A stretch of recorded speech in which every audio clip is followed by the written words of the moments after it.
And there was a point where I was really low, I was like, this isn't going to work. Are we closing the doors? There's always negative content out there. And there's a big influence of really purposefully wrong stuff like clickbait. We have a responsibility to make sure we're doing everything safe. I know people have customized the 1300s.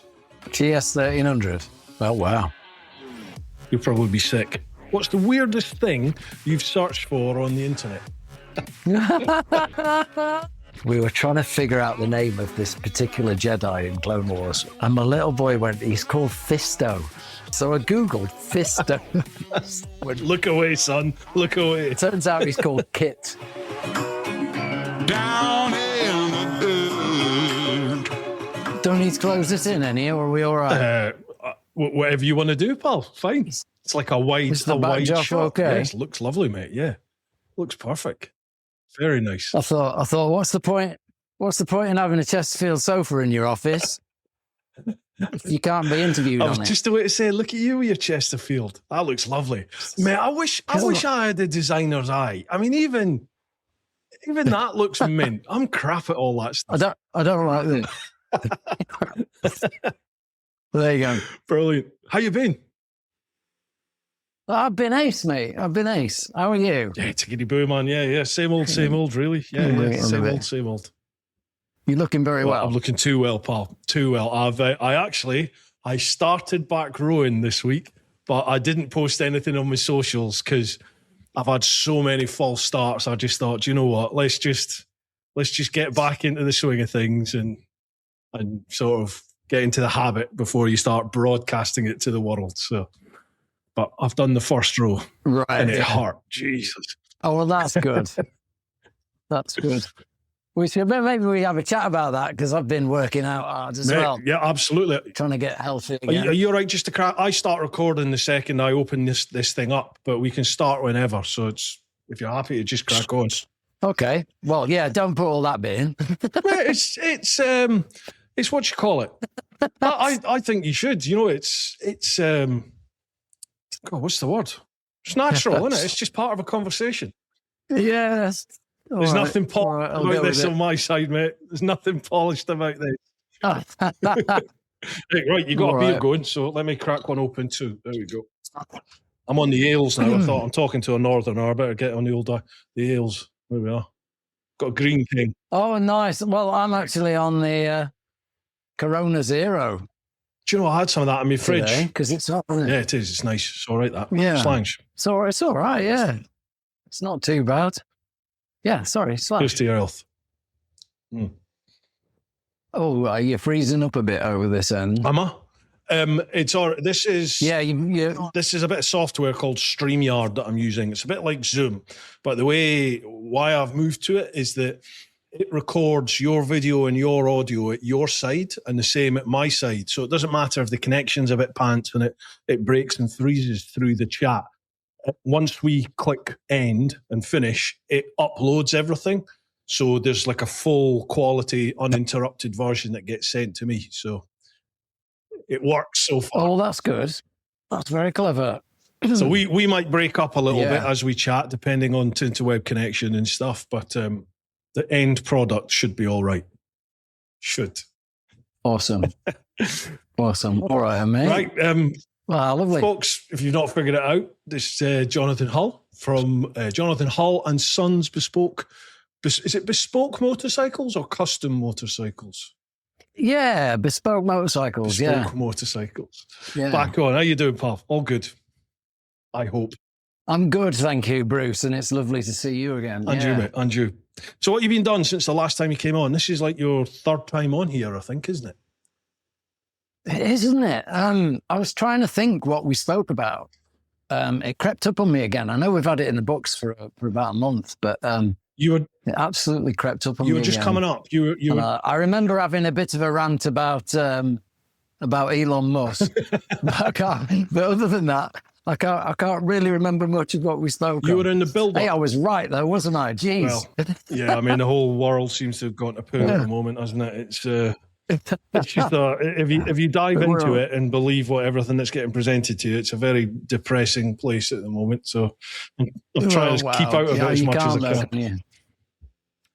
That's it, exactly. You just got to keep your head down and keep going. That's it. You are in the build up to the was it the Tobacco Dock show? You were just, I think, literally days away from that. Oh, was it a similar time last year? Then was it? Right. So I have just come back for one last month. The big difference was not long after, about 4 months after the show, I made a big decision about the business and the way we were going. And we closed the books for 6 months, and we rethought the whole business approach, the whole business plan. I've brought on board a partner who is excellent. And we thought between us, we decided we were going to go a different way. And that's where Northman comes in. As you know, I've spent sort of the last 7 or 8 years building everybody else's beautiful dream bikes for them, which has been great. But when I think about the things that I find really hard about that is, you're constantly working for somebody else. You're constantly working at a budget. You're trying to bring in your skill set and your design ideas, but the client always has a very specific idea about what they want, obviously. And I'm trying to take a step to get away from that with Northman. And without sounding arrogant, and I've said this a few times now, like an artist always does their best work when they're left to it and they're free from direction. And I'm the same. That's how I work. If I'm left to a project, I've been really lucky to have a couple of clients over the years that have just left me to it. The two I'm thinking of was the very first Northman, the CB550, which is why this company is now called Northman Motorcycles, which was one of my best bikes I've built. And the other one was this. The other client was the Hockenheim. So two of my most striking builds, two of my best builds, the ones I'm most proud of, and they came when I was left to it, and I had control. The client just said, I just want a Jonathan Hull bike. Here's the money. Go build me a bike. And that's what Northman is. Northman's me now, building bikes that I want to build without client intervention, without strict budgets, and me being able to do exactly what I want. No time, no deadline. Wow. As such. So me just building bikes the way I want to build them, how I want to build them. And that's the dream, right? But the problem is that obviously that comes at a premium. And so it does make the bikes expensive. But hopefully when people see them, they can see why they are. And the first two prototypes, the CB200 and especially the GB350S, have gone down like the GB350S went pretty viral. I mean, it's all over the place. Everybody knows it. So I'm really proud of that. Awesome, mate. And it's a special look. They're special looking bikes. We're about to add the Hockenheim to the Northman collection. So where was I? We got in touch with the Bike Shed London, and I've got to give a shout out to Dutch van Semoren because he's been such a support. He loved the idea. He got right on board. He gave us the Bike Shed Shoreditch for a weekend to launch the Northman brand and the product. We had one of the arches all to ourselves. We did a live curtain off unveiling of the GB in front of all of their internet, followers, which was very nerve-wracking, especially when he asked me to start it live. That could have all gone wrong then, right? I never, I knew it was good, but it was still a bit of a bum squeaky Yeah, I moment when he said, Yeah. because you're not allowed to start them inside the bike shed. You can't have your bike running in there inside. That's the law. So I thought, we're safe. We're just going to do a curtain on. And he goes, well, I'm the boss, so I say, let's get it started. And we did. And it went first. The starter motor barely twitched. It just boom straight away. So I was very pleased. So the bike shed have been amazing. Dutch and Vicky, Gareth, 100% behind it. Gareth really loves it. He's the curator of the show. And then a month later, we were down at the show, but this time I had a trade stand for the first time. And the difference between just taking a couple of bikes down there and having them on display and having a proper space with a trade stand, and I had a big branded mirror wall with a TV screen going. The difference was amazing. Like, people were coming to me, coming and finding me and finding the stand and talking to me about it. And especially within the industry as well. In what sense though? Like what? How do you mean? Well, it felt like it was just like leveling up a little bit. Yeah. Instead of me spending the weekend trying to sell myself, which is what I've historically done, I stand with my bike and I talk to people and I chase people and I come and look at this through and it's exhausting. For the first time in the 5 years, this was my 5th year at the Bike Shed Show in the pro category. And it was the first time I felt like everyone wanted to come to see me and me not chasing everybody. And that was really humbling and really exciting, What a feeling, Father. You've arrived, eh? Is that how it felt? Yeah, it was. It was really good. I mean, it was expensive. It was hard work. It was a long weekend because you're not allowed to move away from your stand. You have to be on it all the time. So I didn't get to see a lot of the show.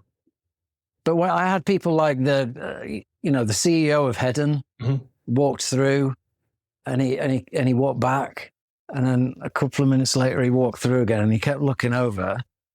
And my friend Stuart, he goes, "Who's that guy in the fancy suit? What's he doing?" And then all of a sudden he decides to walk over, and he introduced himself. "Hi, I'm the CEO of Hedden. I'd really like you to make a helmet. I'd really like to make a helmet for you to match that bike." I was like, okay. Yeah, this is exciting. So, yeah. So, there, things like that going on, which was really nice. Really, really quite, like I said, humbling and exciting.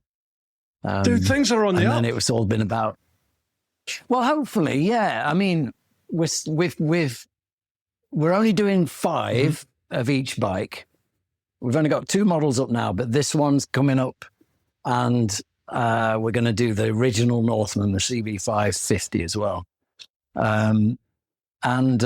So we've got one in every class then. We've got a 200, we've got a 350, we've got a 550, we've got 1,000. That's the idea. So we're only ever doing 5 of each. They're all numbered, certified. They come with a little plaque with a serial number and my signature on them and all that sort of stuff, and a fancy certificate to say which number you've got. So we're doing all of that. We've got 3 CB200 slots left out of the 5, and we've got 2 GB350S slots left. So I'm just about to start another GB350. In fact, you've probably seen I've been madly trying to print. I saw the new 3D printer. Yeah. Oh, mate, we'll have to talk about that in a minute because that's a whole nother ball game. That, so it is exciting, and I'm hopefully things are on the up, and it's a change, but it means the target audience has changed. It means we're shooting, for the people, the collectors, and the people with money, I guess, without sounding vulgar. You know, and it's all about that thing where you're not chasing a budget all the time, because there's nothing more crippling than wanting to do something as a builder, but you can't because you can't put the price in. So then you make the decision, do I do this for free or do I not do it? And that's a horrible place to be when you're trying to create something beautiful all the time. I've known a lot of people and mates as well who've got their own businesses in a variety of different sectors and niches, not just bikes, but outside of that, all sorts of different things. And the amount of them who were struggling by, and they were trying to help mates out as much as they could, mates rates, and they were trying to be competitive at the pricing. And eventually, when the way they made it big was by going, do you know what? We're going to move away from like this generic market, and we're going to target the higher end. So they just niche down on the higher end stuff where you can charge a premium because you're producing a premium product and you're actually getting the rewards for that premium end product that you're producing. And they were all like, at that market, people aren't quivering going, oh my God, how much for a bike? They're actively looking for you. They come to you as a customer, and it's almost like they're just going, that's exactly it. Don't worry about the price. I want your product. And it was exactly the same in the bike shed. And that was one of the things that I noticed straight away is when you're in conversations with people, and I like just chatting to people. It doesn't matter who you are. If you're interested in bikes, I'll talk your hind legs off and I'll tell you everything I can about the bikes. But then when you've got the sort of selling head on and you're thinking, is this a client or is this just somebody having a chat? Now, the people that come up to you and the first thing they want to know is how much it is. And then when you tell them, they're like, oh, that's a lot of money for a GB350. They're not your client base, right? They're not. They're straight away, that. They're just interested in the bike, the build. The people that come up to you and they want to know everything about it first, and they're going, wow, right, I really want one of these. They're amazing looking things. They don't ask you the price until right at the end. And then most of those people said, well, actually, I expected it to be more than that, I am trying to target the upper side of the market. Obviously, with Northman, it's all about luxury. But I'm still insistent that I'm 33%. I always have been, right? And I've always been steadfast. I don't discount that. That's me. That's labor. That's what I get paid. So it's always, my prices are always what the bike costs plus 33%.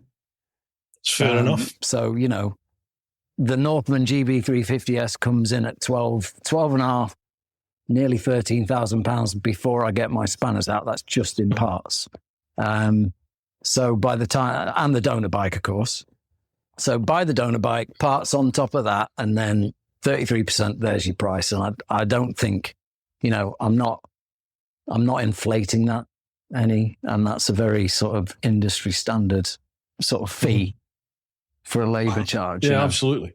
To build Do you find, have people got an actual appreciation for I don't suppose you've got headphones, do you? Because I keep getting the echo, like the delay of me coming out over your speakers. I do, but they're great big things. Bear with us, folks.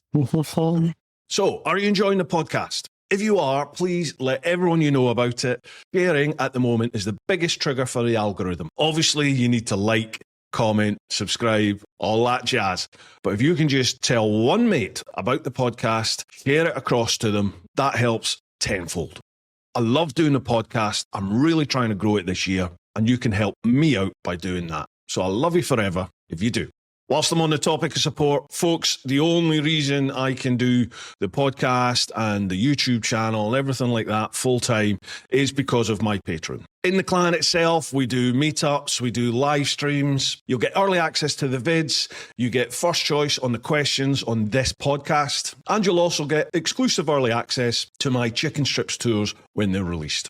If you want to check it out, head to patreon.com/TeapotOne. And if there's anything there that takes your fancy, feel free to support me over on there. Look at that. There you go. How's that? Proper podcast now, man. It's like you're on Rogan, just is that better? Just not. I won't. I can't hear the echo now that you've got them on. Okay, cool. All right, I just all right, lovely job. No, you don't. You don't. Do you find people have an appreciation for what's actually involved in custom building a bike? Like, do you think they actually realise the time, work, expertise, like the level of craftsmanship, and not only that, but also the build-up to get to where you are? You know, this isn't an overnight thing. You spent years honing your skills to get to where you're at. Do you think they appreciate that? Well, you know what? I'll start with this little anecdote. My wife, every so often when I finish the bike, she's the first to know, right? And it used to be when I was at home building in the shed, she'd know a bike was finished because she'd hear the horn. You should hear me testing the horn, which is always the last thing I do. Yeah. So now when I'm in the when I'm down here in the workshop, I send her a video, and I do a video and I beat the horn. And she always says to me, she's been saying for a long time, she goes, "You weren't a bike builder when I married you. You were a school teacher." She says, "I don't understand how all of a sudden you can build these things, right?" And I'm like, well, it's been 7 or 8 years of my entire life studying it intensely, 24/7. If they did degrees in bike building, I'd have 2 and a master's by now. Do you know what I mean? Yeah. I'd have letters after my name. So it's not just happened, it's not just all of a sudden I was good at this. I have lived it for the last sort of 7, 8, 10 years, whatever. So yeah, there is that, obviously, that comes into it. And it's had its ups and downs and all that sort of stuff. I can't remember what your question was now. I went off on that little tangent. Just in general, do you think people realise the effort, the graft, the right people? I mean, you can pull on the heartstrings and say the sacrifice, but, just what goes into building one of these bikes? The right people see it, and the ones that you want to. I had an amazing comment the other day.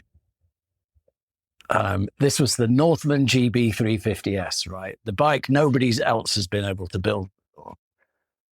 It's like, it's got world firsts in it, with 90% sure. Somebody just left a comment saying, "Oh, it's just a Honda with a fancy badge on it." It's like, I screenshotted it because I was just laughing my head off. It was like, yeah. So some people know, they obviously don't, but the right people do.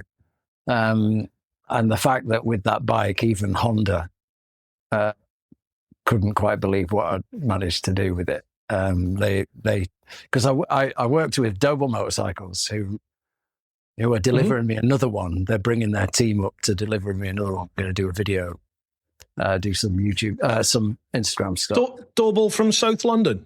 Like That's who supplies my bikes for me. Wow. They used to be Bike Parts Honda, which is why I built up a relationship with their parts team. And then, they've been supplying the GB350S for me. So I was working with them and Honda because it was important for me, if I'm going to work on a brand new bike, fresh out the factory, I wanted to be able to retain as much of the Honda warranty as we could. And I know that if I started chopping frames up and remapping ECUs and all that sort of stuff, it voided the warranty completely. So Honda were like, okay, well, we'll still warranty the engine as long as you don't mess with it and as long as you don't remap the ECU. And I said to them, well, I'm going to do a airbox delete, full airbox delete. They said, you can't do that, it won't start. And I went, why not? Because all the sensors on it and the ECU won't let it. It'll either won't start or it'll just throw up engine lights until it fails. And I said, well, I want to put a straight through back box on it as well. And I said, you can't do that either. There's a pressure sensor after the cat that's going to stop you doing that. So I said, well, if I do figure it out, will you still warranty the engine? And they said, well, as long as you're not remapping the ECU, then yeah. So I was like, okay, well, give me a month or so. I'll get back to you. And I figured it out. Instead of, I don't want to give away the secret because everyone will be doing it, but instead of approaching it from a remapping computer point of view, we approached it as an engineering point of view. And the bike thinks the airbox is still there, and the bike thinks the back box is still there. We've just not through any electrical changes. It's all airflow in and out. Don't go into it any further. Yeah, so we've give away your secrets. Managed to match the airflow going in and out, so the bike still thinks the airbox is still in it. And that's allowed us to delete the airbox. It's allowed us to delete the battery, and you can see straight through the bike, which it's a really striking aspect of that bike, isn't it? It really is. I don't know the first thing about that bike or what the significance of that is. It was only because you did a post when you figured it out, and I'm reading the comments. The people that did were like, "Holy shit! How have you done that?" And that drew my eye. You know, like, oh right, this is a significant thing. This. Yeah, well, it's old school engineering. That's all it is. Old school engineering approach, and just time to figure it out. It took 6 months and about $2,000 worth of research and development, but we got there in the end. And then of course, the reason is, I mean, because I wanted it to look like one of my bikes. And I'm a minimalist builder, right? So I'm frame and engine. Now on a 1970s carburetor Honda, that's easy. You just take the airbox out, stick some pod filters on, tune the carburetors, and it's away. But when you've got a brand new bike that's fuel injected and ECU controlled, then it's not so easy as doing that. But like I said, we figured it out. And then it was a case of making it look pretty. So once we'd got the engineering side of it, how do we make it look pretty? Because again, I didn't want to chop up the frame because we avoid the warranty on it. So I had to use all the stock sort of nuts and bolts positions. And we designed the frame insert that goes in either side and mimics the shape of the inside of the frame. So we and this is where your 3D printer comes in. Yeah. Well, yeah, we 3D scanned the bike and the bike frame, and then CAD modeled the insert, and it took a long time. It took about 7 prototypes, PLA prototypes, to get it right, and then eventually we hit the right one, and sent it off for printing. But the guy we sent it to down south was like, he was full of confidence, and he sold me in the first meeting we had. And I had to get him to sign non-disclosure agreements and all this sort of stuff because I knew this was, I didn't want this getting out. So and he was quite excited, saying, yeah, I can do it. But then like a few weeks would go by and I'd not hear anything. And then again, we can't do it this way, so we're going to do it this way. And they really struggled with the model because he kept saying it's not designed to be printed. It wasn't designed to be printed. And I was like, well, I printed a full-size bust of my own head the other day. I'm pretty sure my head wasn't designed to be printed. Being dead cheeky. Do you know what I mean? I did a Messier eye of my own face and like printed it out for me mum on Mother's Day. So I was going to say, I don't think my mum was planning me 3D printing my head when she made me. But and this whole process cost me over £700 just to get it printed. It already cost me a couple of grand in research and development. So I was like, I can't be I cannot be spending £700 and all this time if I'm building 5 of these. So instead, this time I invested the money in my own printer. But now I realize what those guys meant, like it's not an easy thing to print. It isn't. But I had whereas they didn't have the time because they were doing a million other jobs. I've had the time to sit and trial and test and perfect it. And yesterday, we absolutely nailed it. And it was, we got 2 perfect prints. I'm looking this way because I've got them here. I saw your post on Insta where they combine together. Yeah. So, I mean, brilliant. These are big parts, and this is being printed in nylon carbon fiber. So, and they go in either side of the frame, and they lock together perfectly like that. So awesome, nice bit of kit, right? And they're really light. Yeah. Kalimoto. If you've not been using Kalimoto, you've not tried it out yet. I've been using it since about 2017, 2018 now. Brilliant bit of kit if you want to try and find new roads either in your local area, or you go somewhere new and you don't really know. You can just whack it on. You can check how twisty you want the ride to be. You can split it into different sections and have different sections have different twisty meter readings. So you could motorway it on one bit, do a bit of A-road on another, and then chuck it into the backcountry, massive twisty lanes, that sort of stuff for the rest of the journey. It's entirely up to you. Does take a bit of getting used to, so if you have any issues with it, please drop me a line and I'll help you out as much as I can. In the meantime, if you want to give it a go yourself, I've got a couple of codes for you. TeapotOne 10 will get you 10% off the annual subscription. TeapotOne 30 gets you 30 days of the full premium package. Massively helps me out as well, folks. Kalimoto have been one of my main channel sponsors for about the last 5 or 6 years now. So if you use my codes, it lets them know you've come from me. Okay, let's get back to the chat. There's a lot of people that saw it at the Bike Shed show. Obviously, lots of people, especially the builders and the industry people, they all understood it straight away. But then you get a lot of people looking puzzlingly higher going, why is there a hole in it? And they instantly wanted to fill it with stuff. Could you put a phone charger in there? Or you could put some little doors on it and put your toolkit in. Or your sandwiches, maybe. And as a designer, that must be like fingernails down a blackboard. I thought it was really funny. They're all trying to fill it with stuff. So on the second day, I took my dumbbell. I had a dumbbell with 15 kilograms of iron weights on it, and I put it in front of the bike. This is on Saturday morning, and then that became the talking point. It's like, why is there a dumbbell on the floor? And I said, well, that's how much weight we've taken out of the bike. Wow! So we've managed to remove 15 kilograms from the stock bike. So it's now the lightest. It was already a light bike, but it's now the lightest in its class.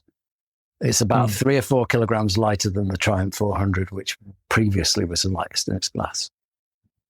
So as a virtual horsepower gain, we've actually added 2 horsepower to the engine just by making it lighter. And that's the whole philosophy of the cafe racer boys of the 1960s.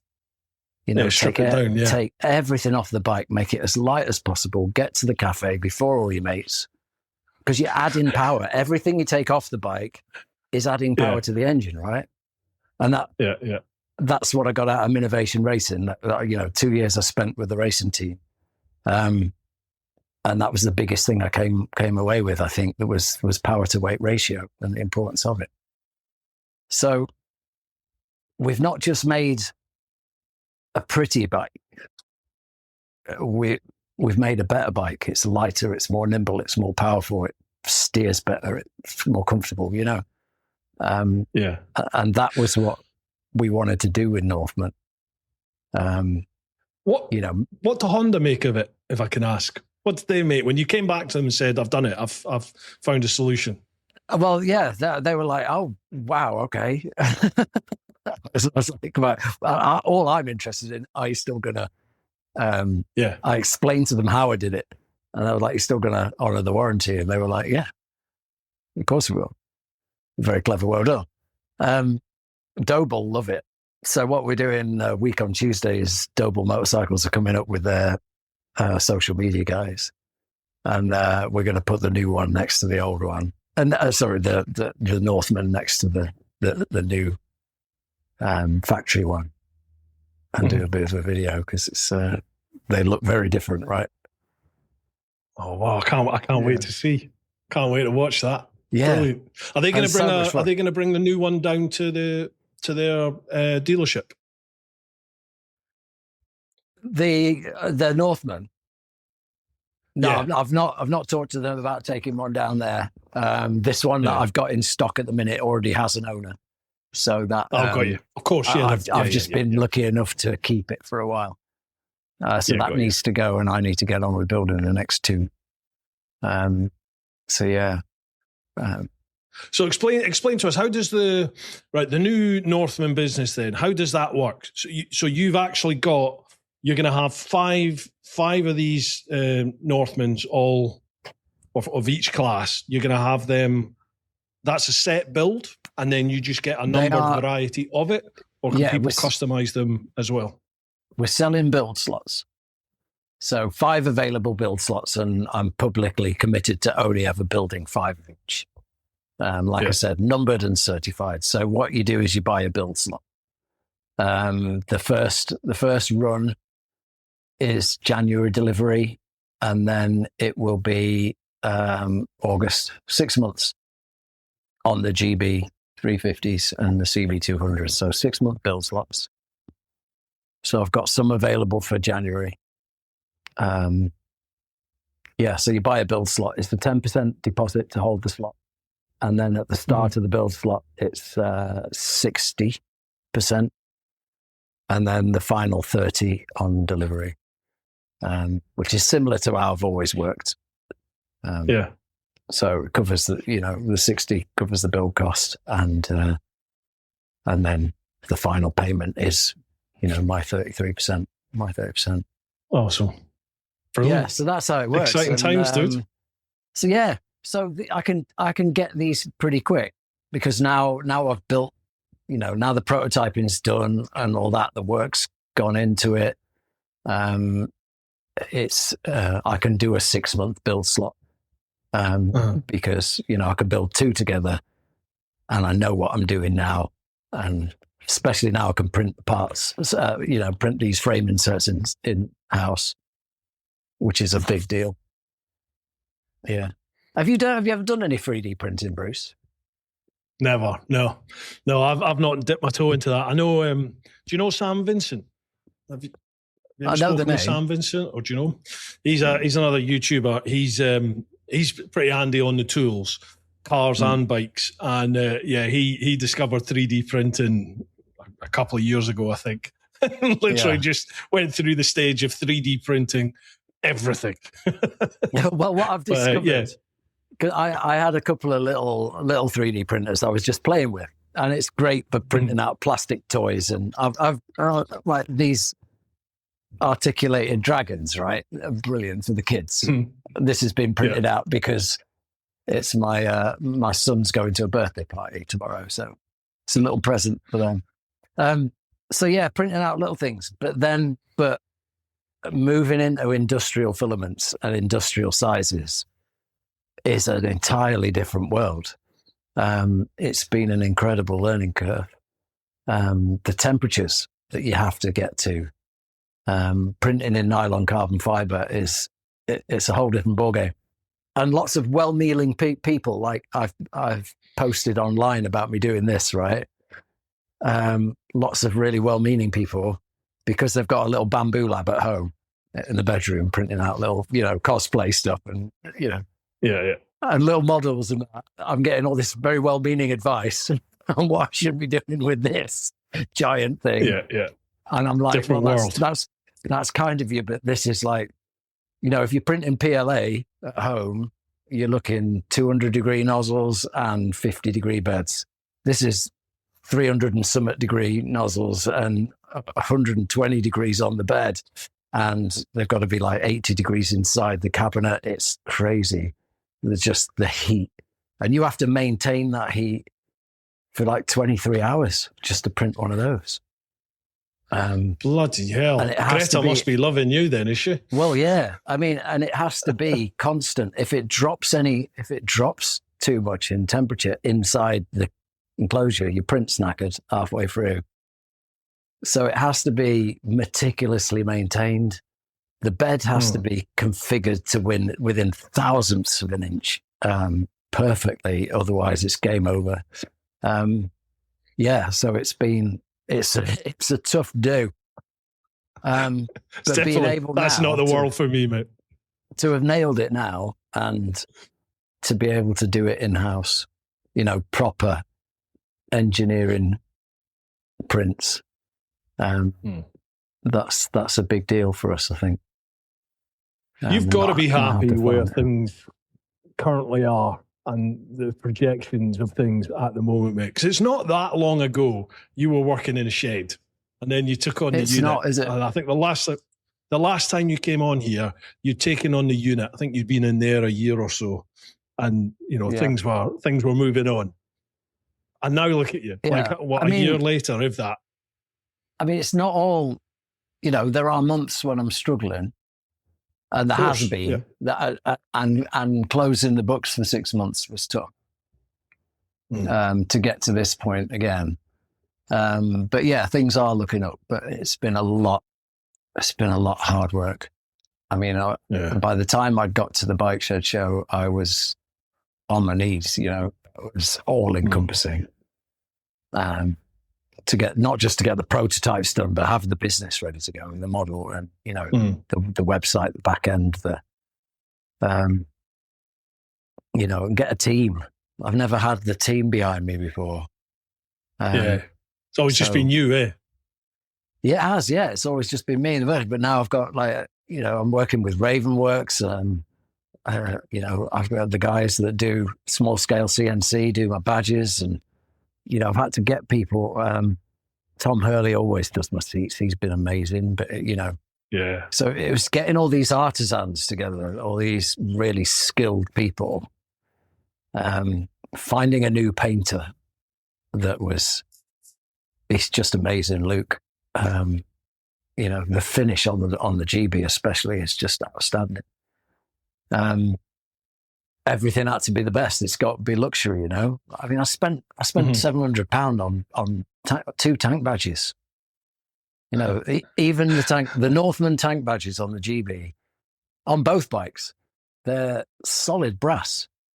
They're solid pieces of brass that are being machined out and then enameled. And, the work that's gone into just those pieces.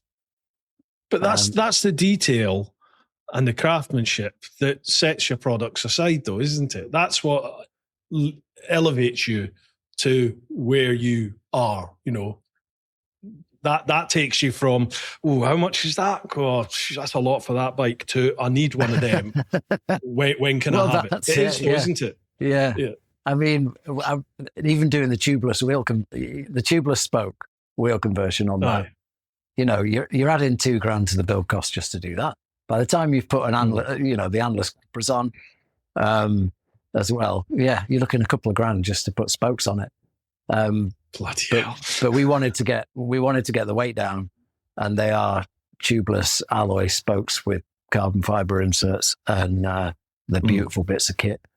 And it's helped us get the weight down a bit as well. So, yeah. It was interesting listening to you say there where there's been some up and down times. I think something I noticed becoming self-employed and having people such as yourself on here and, just talking with people who are making a go of things by themselves in business. Everyone goes through that. It's like success, this success that people see and measure you by. That comes through failure, doesn't it? Because for that one success, you can have 100 failures along the way, 1,000 failures along the way. People don't see all these times where you drop to your knees going, I don't think I can carry on with this. Like, the bills need to be paid. I don't know what's going on. And you just have to figure it out, get back up and start chiseling away again, don't you? And it's like, we'll get to it. We'll work it out. We'll figure it out. Yeah. I mean, there was a point last October the books had been closed for a while and I couldn't see, I still had the bills coming in. And there was a point where I was really low, I was like, this isn't going to work. Are we closing the doors? But yeah, and there are times like that. That's what provoked this change. This sort of reset of the business plan. And hopefully, touch wood, things are looking up. But yeah, it's not easy. It's not easy doing something you love. It's not easy remembering that you used to have a 45 grand a year job and you might have hated it, but the bills were being paid. Yeah. Yeah. Yeah. And you start questioning your choices. But then, then you have a few wins and it's all worthwhile again. I get you, mate. I'm in exactly the same boat. I left a reasonably well-paid job. Even if I got injured, I'm still getting paid. There was overtime, unlimited overtime in the area where I worked, in diplomatic, obviously, because they're never going to cut their budgets. And there was a big pension. And, more than once I've looked back and sort of questioned myself going, did I do the right thing here? When you're struggling at times. But on the opposite end, I make my living riding motorcycles in different countries around the world, introducing people to some of the best roads in the world, and I sit down and make vids about it. So, it's amazing, mate. I mean, yeah, you pinch yourself sometimes, don't you? Like when things go well, when you're going for it by yourself and whatever it is that you're doing, when things are going well, it's hard to believe that you're actually, this is your life, this is your job. But there's the opposite of that, isn't there? When you're just like, oh shit, what have I done? Yeah. I mean, there are times when, like now, I'm sitting here, I can see out through the door into my workshop, and I think, this is the best man cave anyone could wish for. You know what I mean? Yeah. It's ridiculous. I've got 800 square foot of man cave. But, my house, you go to my house, you wouldn't think they wouldn't think there was a man living there. You come down here and it's amazing. But there are times when I walk out onto the balcony and look down and think, this is costing me thousands of pounds a month. Can I, how long can I sustain that? And that's what was going through my head last year, Yeah. So you can't. But that can also fuel the fire, can't it? That can fuel that fire, the desire to, right, I've got to make this work. Yeah. Yeah, absolutely. And it's, but it's important that people know that it's not all, glamorous bike shows and photo shoots for Spada and all that sort of stuff and free stuff. It's not. It's, as you know, it's graft. It's real graft, and you live it 24/7. It's not like you can't turn it off so easily when you go home. No, there's not a day off, is there? Because not when you're self-employed. Yeah, exactly. Because you've got the business to run, don't you? You've got everything that goes with that: marketing, accounts, just everything. Yeah. And like a lot of mine's based on social media, so that side of it takes. I had to put a post up the other day saying, "Look, bear with me. I've had to, I've not put any content up for ages because I've actually had some work to do." Yeah.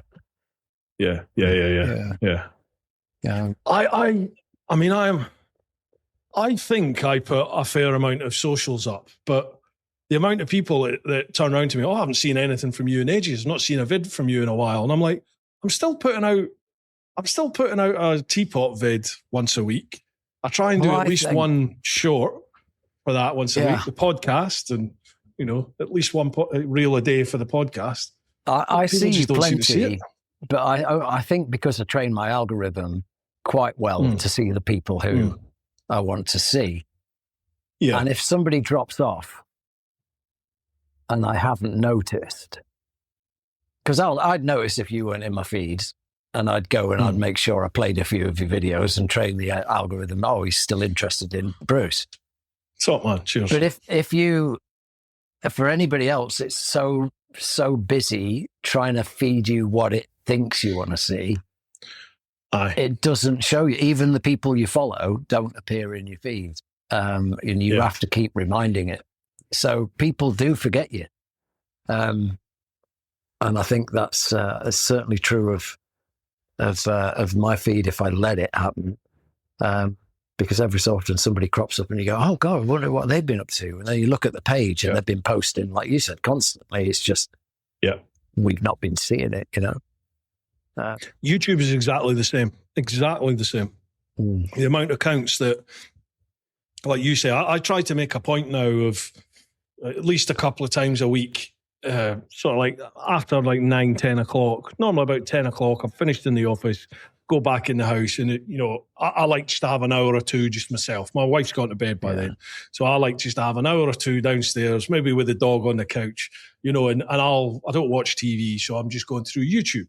And it struck me a wee while ago. I was like, I've not seen anything from Lamb Chops or Dickie Vegas, TMF, all the regulars that used to be in my feed all the time. So I did exactly what you just said. I went to their accounts and I had a look, and it's like, they're still putting stuff out, but it's just not coming up on my feed. And then after, because I did that, it's now crops up in the feed again, and you're like, you go through, you like a few, and then it starts sending you them again. The best thing to do, I find, is to put stories up, because stories always go to your followers, don't they? They always queue up for your followers at the top.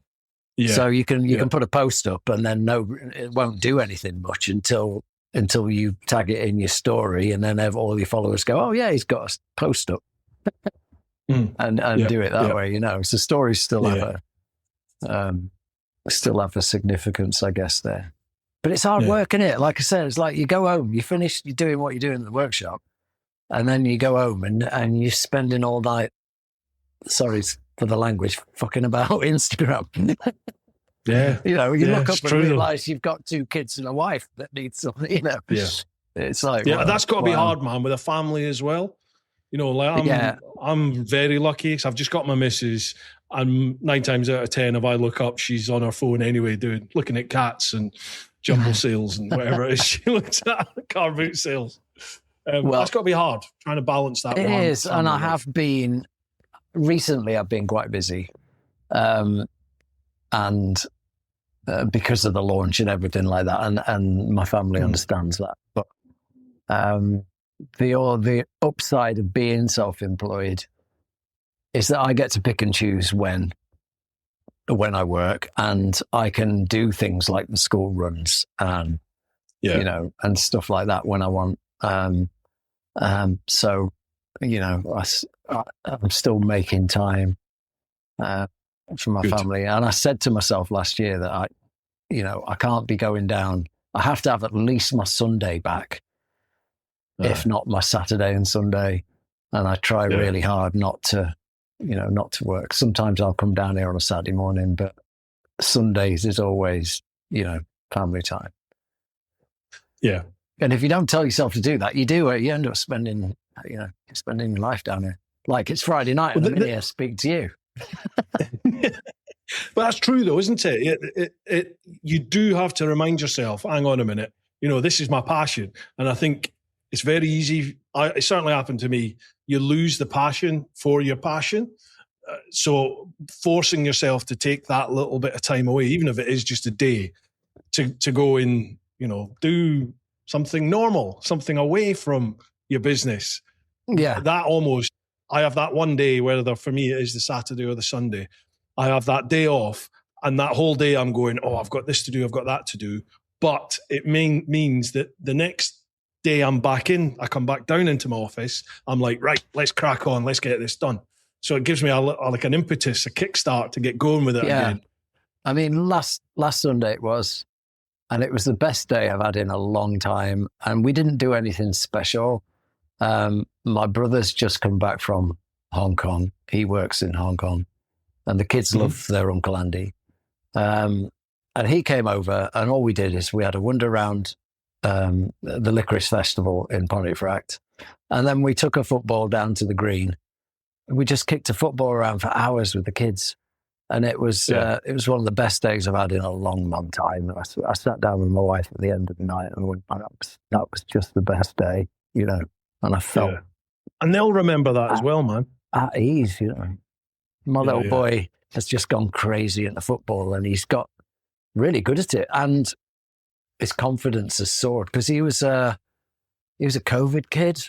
My little boy, you know, it was at a really important development stage when COVID hit. So he wasn't in school; he was at home. Aye. And we can see that how that affected him. And he was very shy and very withdrawn. But all of a sudden he's got into football, and his confidence has just soared. And it's amazing to see, you know, slide tackling you. You know, How old is he? 7 years old now. But yeah, he's putting in these 2 boot slide tackles on you. And, you know, he's in nets. He likes playing goalkeeper, and he dives and he puts himself in for really hard shots. Yeah, it's just like, I was never a footballer, right? But, you know, he's like fully embraced it. Yeah. Oh man, that's your pension. Get him into an academy. Well, that's a pension sorted. That's it, isn't it? That's it. Yeah, son, remember your old boy. Dude, do you fancy tackling some questions? We've got some questions over on Patreon to go through. I'd love to. Yeah, go on. Right. Okay. So you've done this before. Questions always from me. Same one as before. I describe Bru Time as a relaxed conversation podcast exploring what it really means to live your life through honest conversations with people who choose more. When you hear that, what does choosing more mean to you? Wow. Now, you answered this last time, but you can't remember. So let's see. I don't know. It's probably different to how I answered it last time. I wasn't happy in my work, and it broke my heart because I've always been creative. I was, for those of you that don't know, I was a musician by trade, and I'd spent my whole life being a musician. I was on the professional circuit in my 20s. And then the lifestyle got on top of me, and I had a music degree. I've got a bachelor's degree in popular music and jazz, if you can believe such a thing. And I've got master's credits too. And the lifestyle, I was doing a lot of work.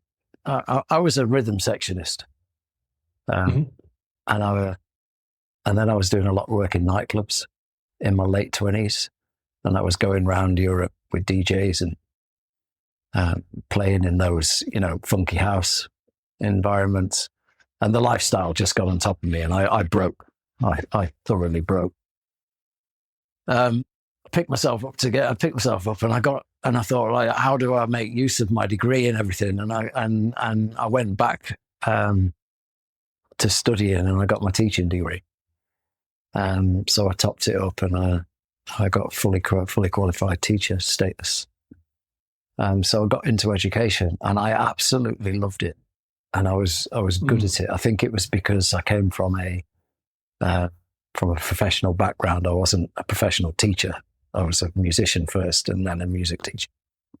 And I quite quickly got head of department, and I got into management, and that's when the system broke me, because it wasn't, you know, we've spoken about this before, haven't we? It wasn't about the kids. It wasn't what I was passionate about. It wasn't about creativity. It was just about point scores and league tables. And that broke me, and I was like, what can I do? Because I felt trapped in education, and, you know, that was all I knew. And then I found this. My creativity took me to bike building, and I approach bike building with my creativity, which is why I think I'm fairly successful at it. Is that right? Is that okay to say? Of course it is. Because I have a creative streak, and I know I'm on the spectrum, and I've never, you know, I'm a Gen Xer. And I wouldn't dream of burdening the NHS with a diagnosis, you know, diagnosing an old man, because I worked for SEN departments. My wife works is a teacher. She works for residential departments. We both know I'm massively on the spectrum. We just get on with it. I've spent 50 years learning how to cope. And I think that obsession, that sort of meticulousness, that sense of order, and all of that creativity, that's where I found bike building, and that's what more was. I think if I'd have kept in education, there was a point where I was so low, I don't think I'd have been around anymore if I'd have kept. I'd picked my wall out on the way to work, and it's a hard thing to say. So yeah, I was at a low, and I was like, this. I need to find a way out. I need to find a way of being creative. I need to find happiness again, and that's what I strive to do with a lot of support from my family. I don't know whether that was the right answer to the question, but that's. Mate, if that is the answer that. Yeah, but if that's the answer that's come to your head, that's the right answer for you. Yeah, it's a personal thing, isn't it? So it's an entirely personal thing. It just I had to choose more, I guess. It's being fulfilled by the sound of what you're saying. It's being fulfilled personally at whatever that is. It's knowing what will fulfill you, like you as an individual. It's knowing it's just what doing that something is. meaningful and creative. I think. It's heartbreaking when creativity is undervalued in our society, and it's strange that I saw something the other day where it's like a CEO of a company makes a decision and everyone has to go with it. If you're a creative, you have to try and convince like 30 other people before anyone will listen to you. It's like, that's backwards, isn't it? That's so backwards, but that is how our society is. If you're a numbers guy, or you make a decision, everybody jumps. But if you're a creative, you have to convince everybody around you that it's a good idea before you do it. That's maybe not so much. Have you seen me bottle opener, Bruce? It's all chunky on that. What is it? This is the best. This is one of those, when you walk out of a DIY shop and you're about to pay and you see something at the tills and go, I want one of those. This was on the till at B&Q the other day. And look, it's got a little bottle over it. It's a scraper or a murder weapon. And and it's got a little bottle opener on. Gosh, there we go. Happy days. Yeah. Sorry, I completely derailed a very serious conversation. No, don't worry about that. Going, retracing a few steps, you're saying about being on the spectrum. The older I get, the more I think to myself, do you know what? I think everyone's on the spectrum. It's just varying degrees. I mean, the spectrum's very vast and diverse. But as I said, I used to work very closely with SEN departments. My secondary department was the head of SEN. And we were specialist department. And being music, we were very, very good at it. And working with special educational needs was always a passion. And working with troubled young men as well, which is something I was always very passionate about. But the more I got into management, the less those things mattered. And that's what broke me. But all that experience, and being educated in autism and special educational needs, you see it in yourself. It answers questions about your childhood, and you go, that's why I was like that. Yeah. That's why I did that. That's why, but on the other hand, like I said, I'm a 50-year-old man. I have no business burdening the NHS with this. I've already learned how to cope with it and all that sort of stuff. Exactly. What would they do for you?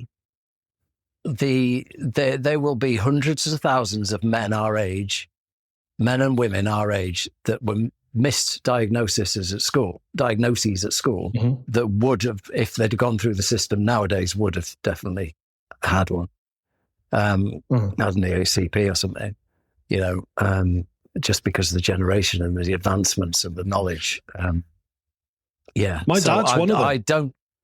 Well, you're right. Okay.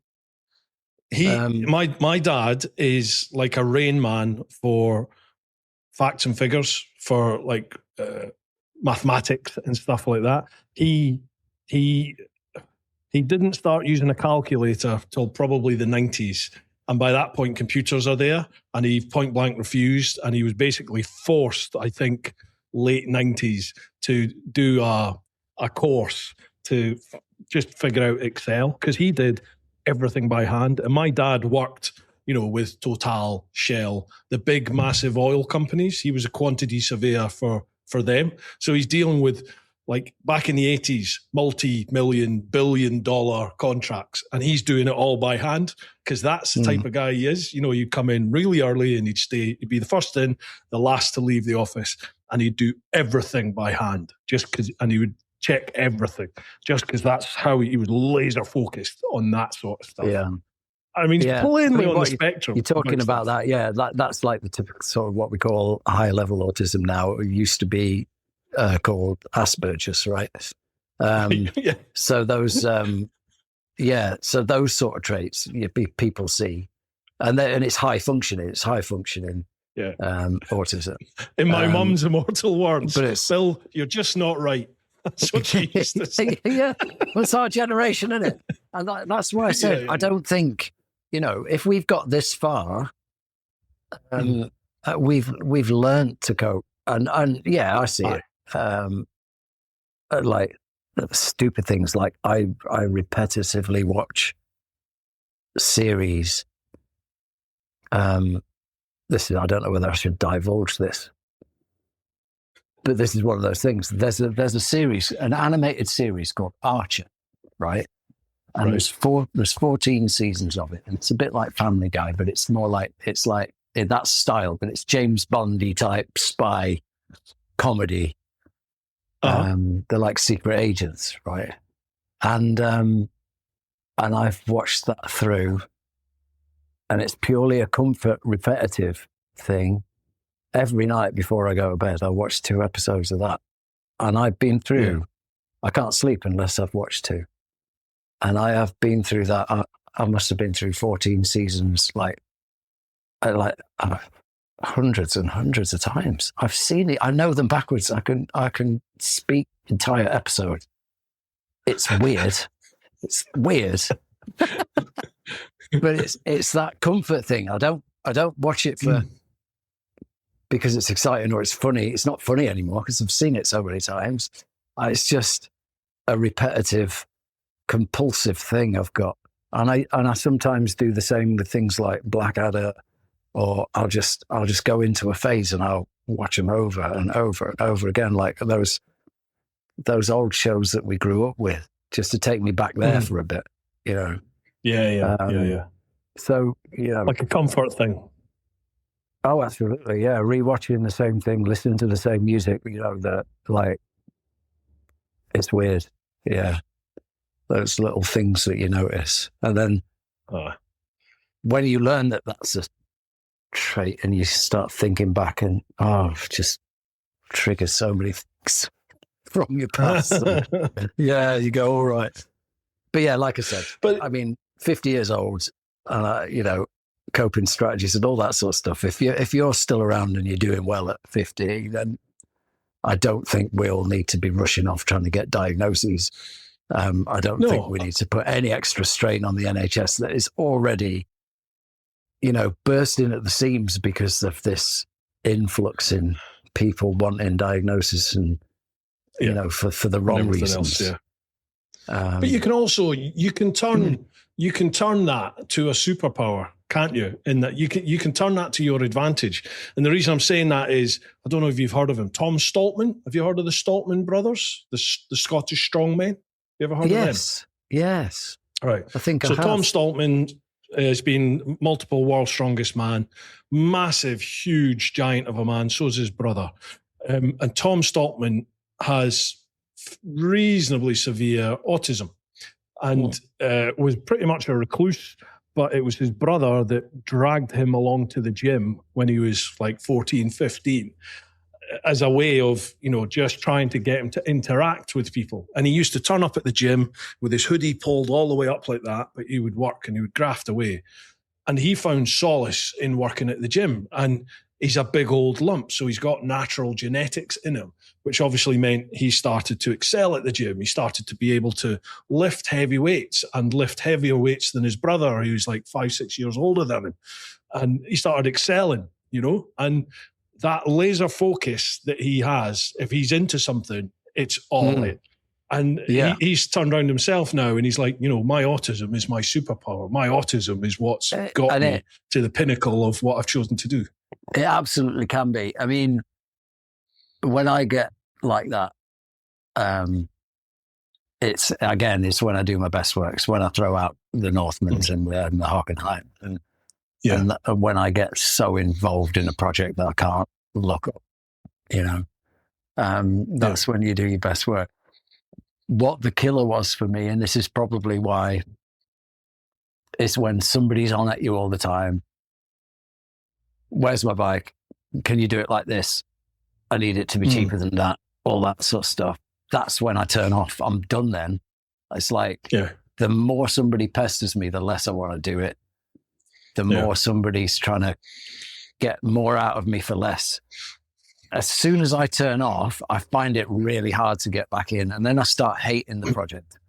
And that, I'm exactly the same. The same. And it's, and then I can't motivate. And I come in and I look at it every day and I'm like, and I procrastinate. I do everything else but, and the more it's like, I don't know whether it's a rebellion or whether it's, but it can be your own worst enemy, like I said as well. Like it can be a superpower, but it's very easy to lose it and then have to move on to something else because your brain can't cope with that one anymore. And I think I was maybe a bit flippant there. I appreciate some autism. Autism comes in all. Oh no, I don't think you were. No, I'm not saying that at all. It comes in a huge variety of levels, doesn't it? And like extreme cases, I appreciate it. It's not a case of just turn it to your superpower. It doesn't work like that. I appreciate that. I've always been the same though. All my time growing up, and it makes so much more sense. It's like somebody's bugging at me, pestering me to do something. It'll never get done. If you make me think it's my own idea, this is how to manipulate Jonathan Hull, right? I have to think it's my idea. This is my dad. I have to think it's a good one. And my dad was amazing at that, right? But if you nag me, and it will never get done. It'll never get done. But if you turn it around, it's my dad was like that, and as I get older, I'm like, shit, I'm my dad. Like I see me and my dad a lot and stuff. We all turn into our fathers, whether we like it or not. It's interesting what you said there. Like I'm like that with my vids, and I've recognized it now, and I'm trying to address it. But I'm like you in that you produce your finished bit of content, don't you? And as far as you're concerned, that's your best effort. That's your best effort that you've put into that. And then someone comes to you with constructive criticism. Like for me, in my vids, I'll have mates that'll say, you could maybe just do this, or what about trying that? Because I'm always moaning about how long editing takes. Why don't you try this? Why don't you try? And it is like someone is scraping the nails down a chalkboard in my brain. In my head, it's just going, no, that's not how I do things. I just can't deal with it. It's like my brain won't compute any of that. That's not how I do it. It's wrong. I can't do it that way. But you can. Well, and it takes a lot to change. Yeah, I get it. I think one of the things I chose to, this is back to a question we had. We've only done one question. We're still. I know. That's what this podcast is, isn't it? Just to back. I forgot where I was now. I was going to backstep a bit, but I've completely lost where I was. I'll pick it up. Was it to do what we were just talking about? Yeah, what were we on? Like, we were talking about, like you were saying, you lose the passion for something once people go, can you do this? Can you do that? And then I was saying, I'm a bit like that. If people try to give me constructive feedback, it's like my brain just seizes and I can't compute what they're saying, because in my head, that's not the way I do it. You know, yeah, I we're know talking people about are only trying to help. Editing and all that. And I think this might be a good loop into what we were going to talk about, is that I went full in learning my craft, right? And I, like I said earlier, I obsessed with learning how to build bikes, and I took it to the extreme, and I got myself involved with as many professional mechanics, bike builders, race teams, whatever it was whatever I could absorb myself in, whoever I could be around that would enable me to learn. That's what I've been doing for the last.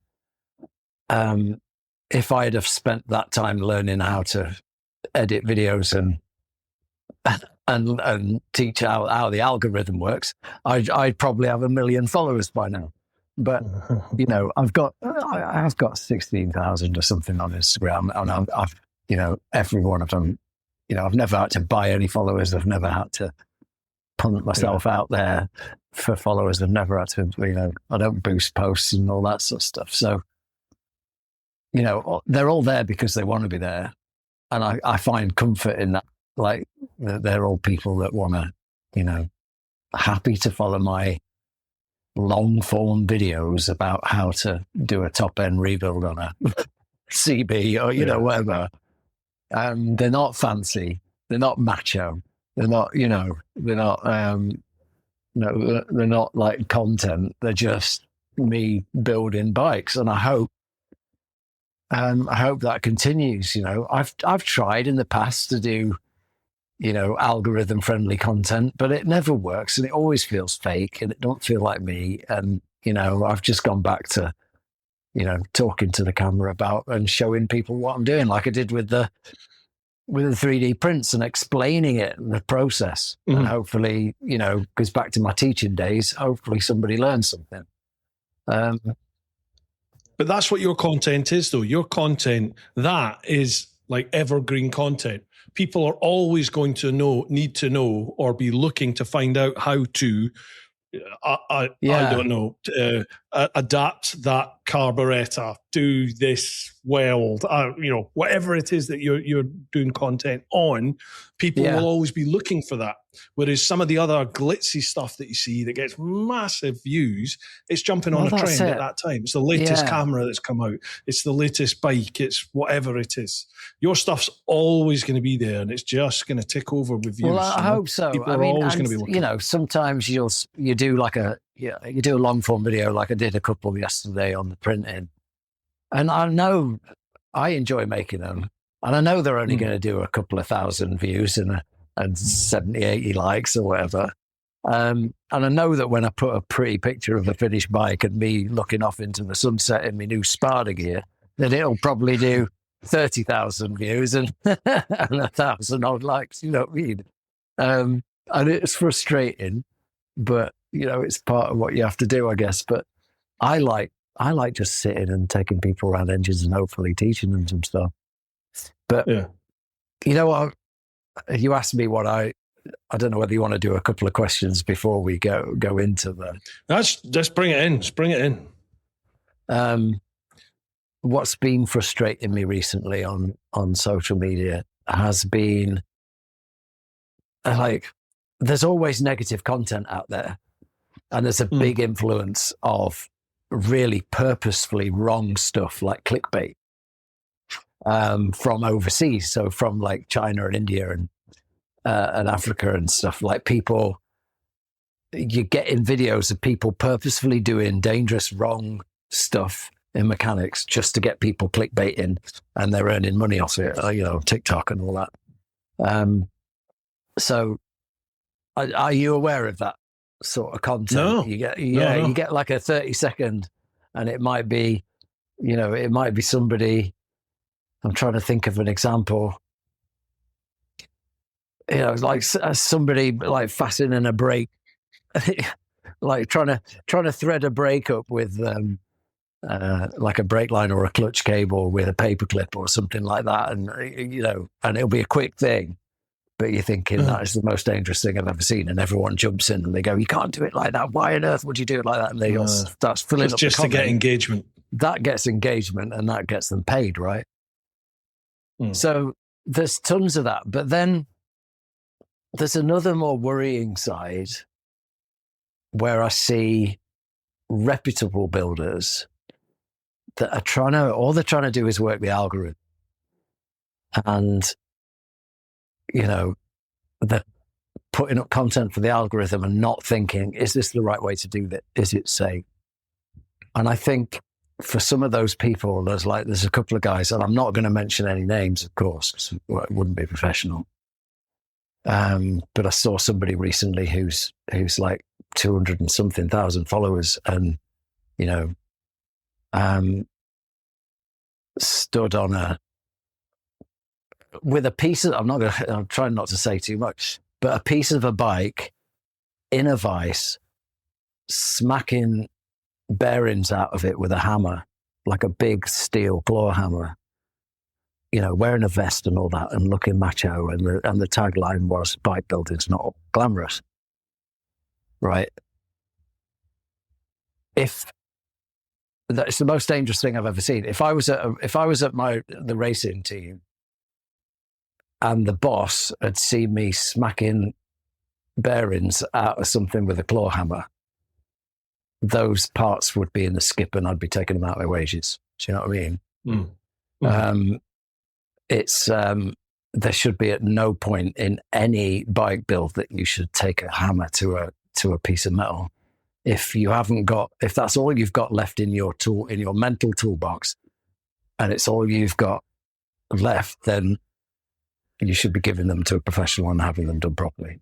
Do you know what I mean? And you have a responsibility. You can't put that message out to young builders and people out there that this is the way that we do things.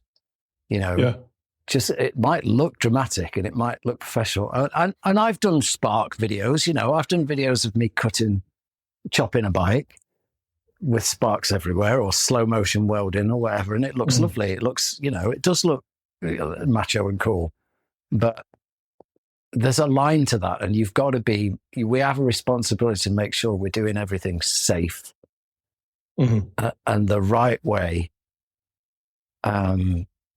Especially if you're building bikes for other people to ride, there's a difference between, when I was building in my shed and it was just for me, you get away with doing some silly things. I used a stick welder on my first bike, and I wasn't very good at it, but it was for me. So if the seat hoop fell off, it was my responsibility. It's your problem. Yeah. But if you're a builder and you are building bikes for other people who are spending A, a lot of money, and B, putting their life in your hands, because that's essentially what we're doing. What they're doing is you have a responsibility to get it right. And you have a responsibility to all those impressionable people that are following you to say, no, you don't do it like this. Yeah. This is the way. And, it might not look great on the algorithm to take your swinging arm to a press and, to steel press and press them out. And it takes 30 seconds if you know how to do it, but it's not dramatic. It's just psst, and flops and it's out. I mean, it's not as dramatic as all this, and but surely that comes back to, does that not come back to what we spoke about before, in that the people who know what you're doing will look at that and go, he's doing the right thing. This guy knows what he's doing. Okay, you might not get because you might not get the reach, the dynamic sort of shock and awe stuff. Yeah. Yet. But I made a conscious decision. People look and go, you know what you're doing. Yeah, as soon as I did, and there's lots of us about here that lots of us that feel exactly the same way I do, and in this country we don't get a lot of it. Everybody, is pretty much on the ball, and we all make mistakes. If you put something online and you've made a mistake, then you have to own it and you have to go back. Shugley was talking about that the other day, wasn't he? Yeah. As long as you own it and you go back and say, yeah, I did that wrong, and this is a better way of doing it, a safer way of doing it, then that's fine. Because we all make mistakes. But at the point where I decided to go professional and I decided, right, I'm going to start building bikes for other people, the biggest thing for me was, right, shit, I have to get everything bang on now. And that's when my learning curve went through the roof. Because there was no, you can't take shortcuts. You can't be daft. You have to know exactly what you're doing. And I think, unfortunately, there's a lot of builders out there at the minute that are not, are playing to the algorithm and not doing what's right as far as, building A, safe products, and B, the influence they have on other builders and other people. If you've got 150,000 people following you, some of them want to learn how to build bikes too. Teach them properly, do the right thing, teach them properly. I've got to admit, I have been very lapsadaisical about certain bits in my vids, particularly bike reviews and stuff like that, where, I'm not getting caught up in the facts and figures on a bike. I try to, before I take a bike out, I try and research and make sure I know what its BHP is, what its torque is, and the seat height, and then how big's the tank, because that's what most people ask. But I really don't know the ins and outs as to whether it's a bloody V-twin, a V4, a triple, an inline, a flat, whatever, parallel this. I haven't got a clue. Push button, bike makes noise, I ride it. How does it make me feel? That's what I try to convey. But I have had feedback from people that have gone, when I've said, oh, this is a twin, or this is a triple, or something like that, 1,000cc triple engine, blah, blah, blah. Someone's commented and gone, that's not a triple, or that's not a V4, that's a V2, or that's a flat parallel twin, or something like that. And it makes me go after the event. I'm like, do you know what? I should have known that. If I'm saying it, I should know, because it doesn't add much weight to me. Well, if you're saying it, but it as a doesn't content matter, does provider. It? But it does. And I think for people that do know, they're going to be listening to it and go, this bloke doesn't know his arse from his elbow. So therefore, they'll stop watching your content. They get to be a bit superior for a minute. But it's a similar argument to, CCs. And I like my smaller bikes. I'll happily ride 1,000 and build 1,000cc bike, as I have done. And they're a bag load of fun, but I like sitting somewhere in the middle. And it annoys me when everyone wants to know what the horsepower is, or what the engine size is, because it doesn't matter. And that was, like I said, the one thing I took away from the racing team is horsepower has nothing to do with it. It's power to weight ratio. It's like, the reason the aerial atom, I've driven an aerial atom, and they were nuts, right? But they only had a 2-litre Honda engine in. The fact was they were the weight of a go-kart. So they flew. I've never felt acceleration like it. Do you know what I mean? Yeah. With a 2-litre Honda VTEC. I mean, if you put 1,000cc BMW engine in a pickup truck, it's not going to go very fast, is it? But if you put it in a half weight, K100 like that, then it all of a sudden becomes a monster. So CCs, CCs and horsepower only matters when you relate it to weight. And same with CCs. It's like, don't matter. Mate, I'm getting a clicking noise, a constant clicking noise. Oh, that's me. Are you clicking a pen or something? I'm nervously playing with something. It's right. Back to what we were talking about. I thought there was interference somewhere. No, I'm clicking my vape. Oh, I was trying to think to myself, what is this? Is this interference or what is Oh, it? Spectrum again. Yeah. Fidget toy. I've had people that sit and click pens like you don't say anything during the chat, and then I come to the edit and I'm like, oh, that's fucking annoying. I wish I'd said something at the time. I'm sorry. It's all right, don't worry about it. Nervously clicking that in there. You don't need to be nervous. Don't worry about that. Yeah. Right. We will get back to that. We'll come back to that, I'm sure. But we've got 2 questions on Patreon that we should get through. Yeah, sure. Go on. Sorry. We always do this. There we go. MotoCAD. Evening, gents. How we doing? You all right? Question 1. Jonathan, obviously dealing with people in general isn't always easy. What's your worst experience with customers that think they know better? I appreciate you might not want to be specifics with this. No, I'm not going to be specific. Like I said, I'm very conscious that, professionalism. Like I said, it is really difficult when somebody has a very specific idea about how they want their bike to be. And I've had a couple, one in particular, that was a bit of a nightmare from start to finish. And the customer had seen a load of Instagram pictures and wanted their bike a certain way. And they were asking me to do things, insisting that I did things that I knew were wrong. And I had to put my foot down on a couple of them and say, look, I can do this, but it's not going to be safe. And this was early doors before I had perhaps had the influence and the confidence I have now. They wanted massive oversized tires. They wanted an inch from the seat at the back, and I was like, "Well, I can do this, but we're gonna have to put so much preload on the suspension; it'll be like a hardtail." Yeah. I can maybe do 4 inches, but it's not going to be safe. First time you hit a bump, you're going to be off. So you have these conversations with people, and they're like, "I have to have it this way," and you've got bills to pay and things, and you have to make. That's when it gets difficult, because you don't want to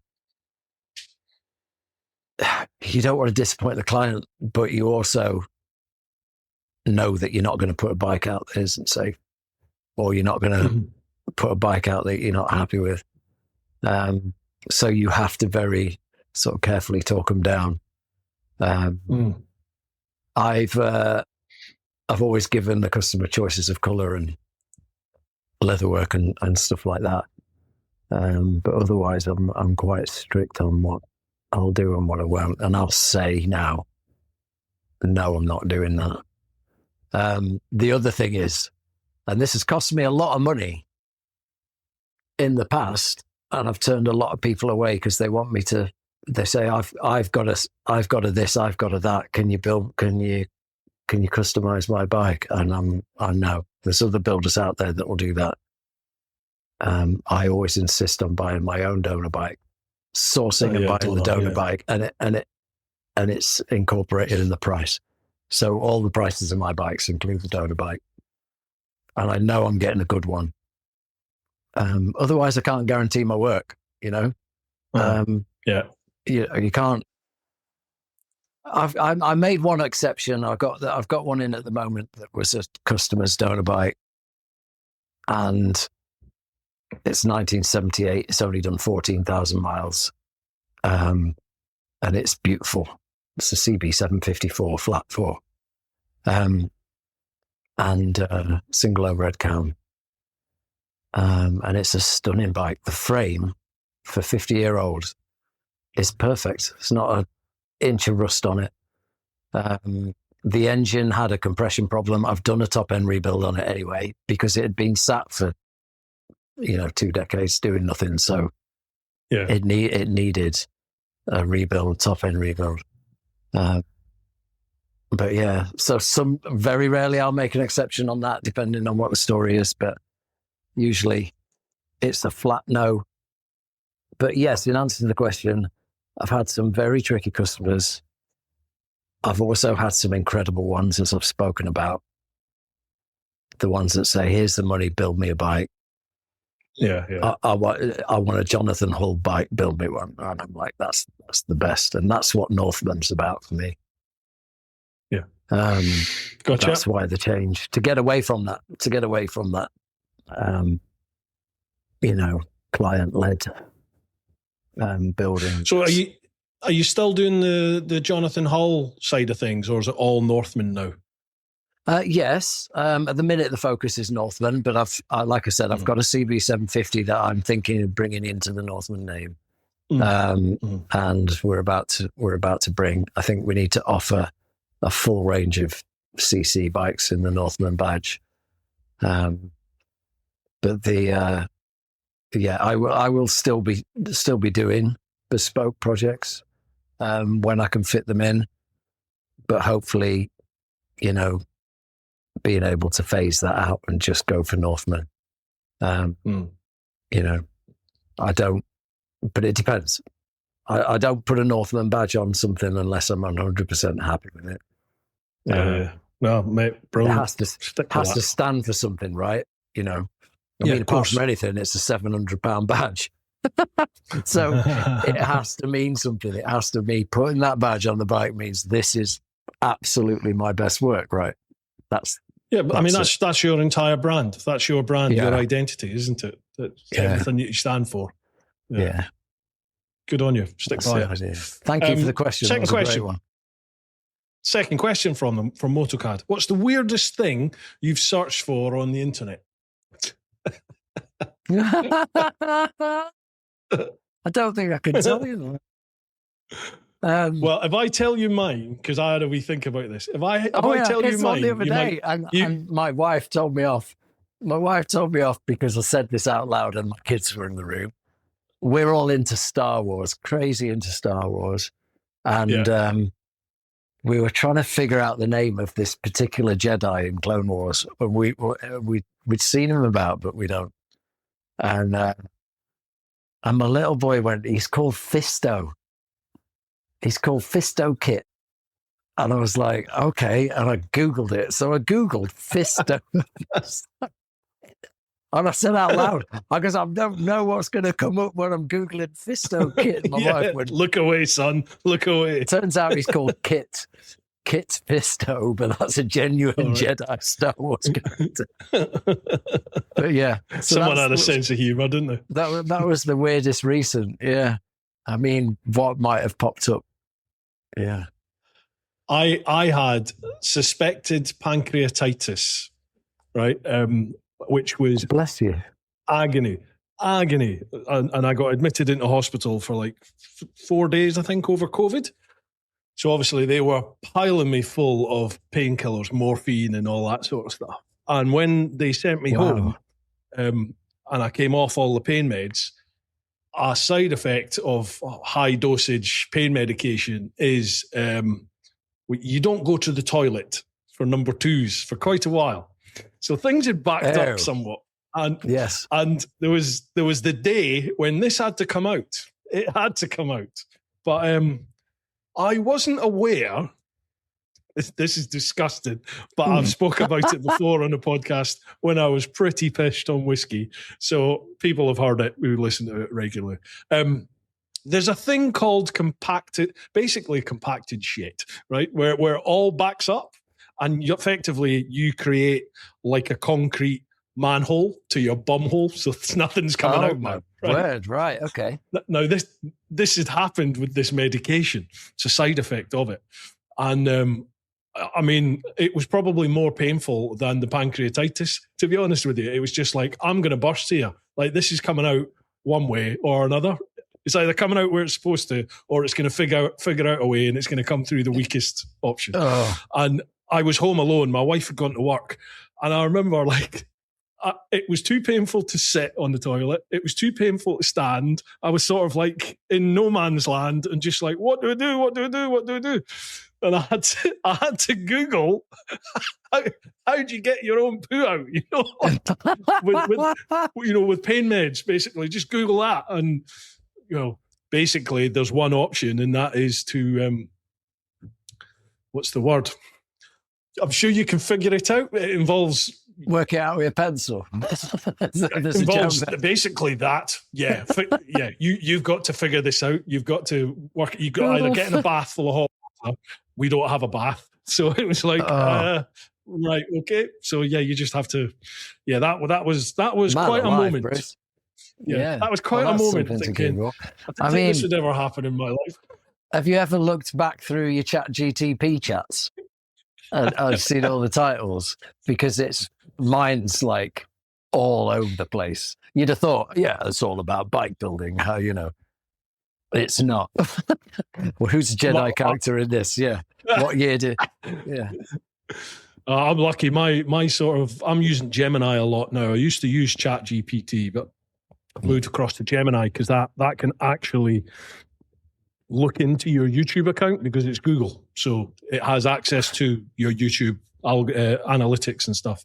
Oh, okay. So I use that a lot now. And basically all my Gemini stuff is YouTube orientated. So yeah. I mean, I don't use it. Sure. I don't use ChatGPT for bike building stuff. Sometimes if I've got something unusual and I need to know what spark plugs it uses, then it's a quick way of doing that. But I find, at least 70% of the time it's completely wrong. You can't trust it. You have to know. It's like anything. Yeah. You have to know how to talk to it, and you have to disagree with it when you think it's wrong. Yeah. And then it comes back to you and it goes, "Oh yes, you're right. I'm sorry. It's this, this, and this." Yeah. So that you have to use. You can't trust it blindly, and you have to use a bit of critical thinking. It has been very good for the 3D printing stuff, and figuring out problems with that, because I think there is such a wealth of knowledge on 3D printing on the internet. Then it's got a lot of sources to draw from. So, if I've been trying to tweak the program and think, oh, do I need to make the bed a bit hotter or try the supports this way? Then it has been quite helpful with that as a rule. Yeah, I use it more for inspiration. So I'll finish a video, whether that's the podcast or the TeapotOne vid, and I'll get the transcription for that video, the whole transcript for it. And then I put the transcript into AI and basically say, can you analyze the transcript for this video and give me the optimal, like 3 optimal titles, descriptions and tags for YouTube, Instagram, Facebook, TikTok, X, whatever platform it is that you want it to do it. Yeah. And it's generally really good for it.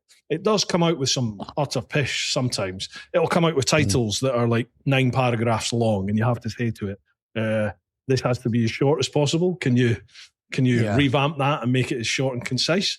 And it is pretty good for stuff like that. Well, that's clever, isn't it? Because who's got time to learn all the, how each platform works and what the algorithms are looking for. And I like that. Definitely. So I think, it's obviously here to stay. All these, I don't like calling it AI because it's not, it's just super fast Googling, isn't it? But basically it's computing power, isn't it? That's what it is. Yeah, it is.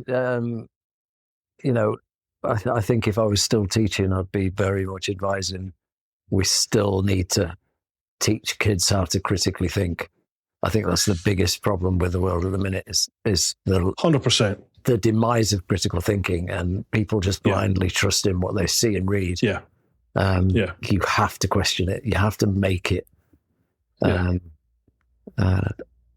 really think about stuff, you have to question it when it's wrong, challenge it, and make sure you draw. My view on social media and the internet in general now is we've basically, there's some amazing content on there. There really is, but on the whole, it's tabloid. It's just tabloid content, isn't it? Yeah. It's red top content. A lot of it. A lot of it's sensationalism.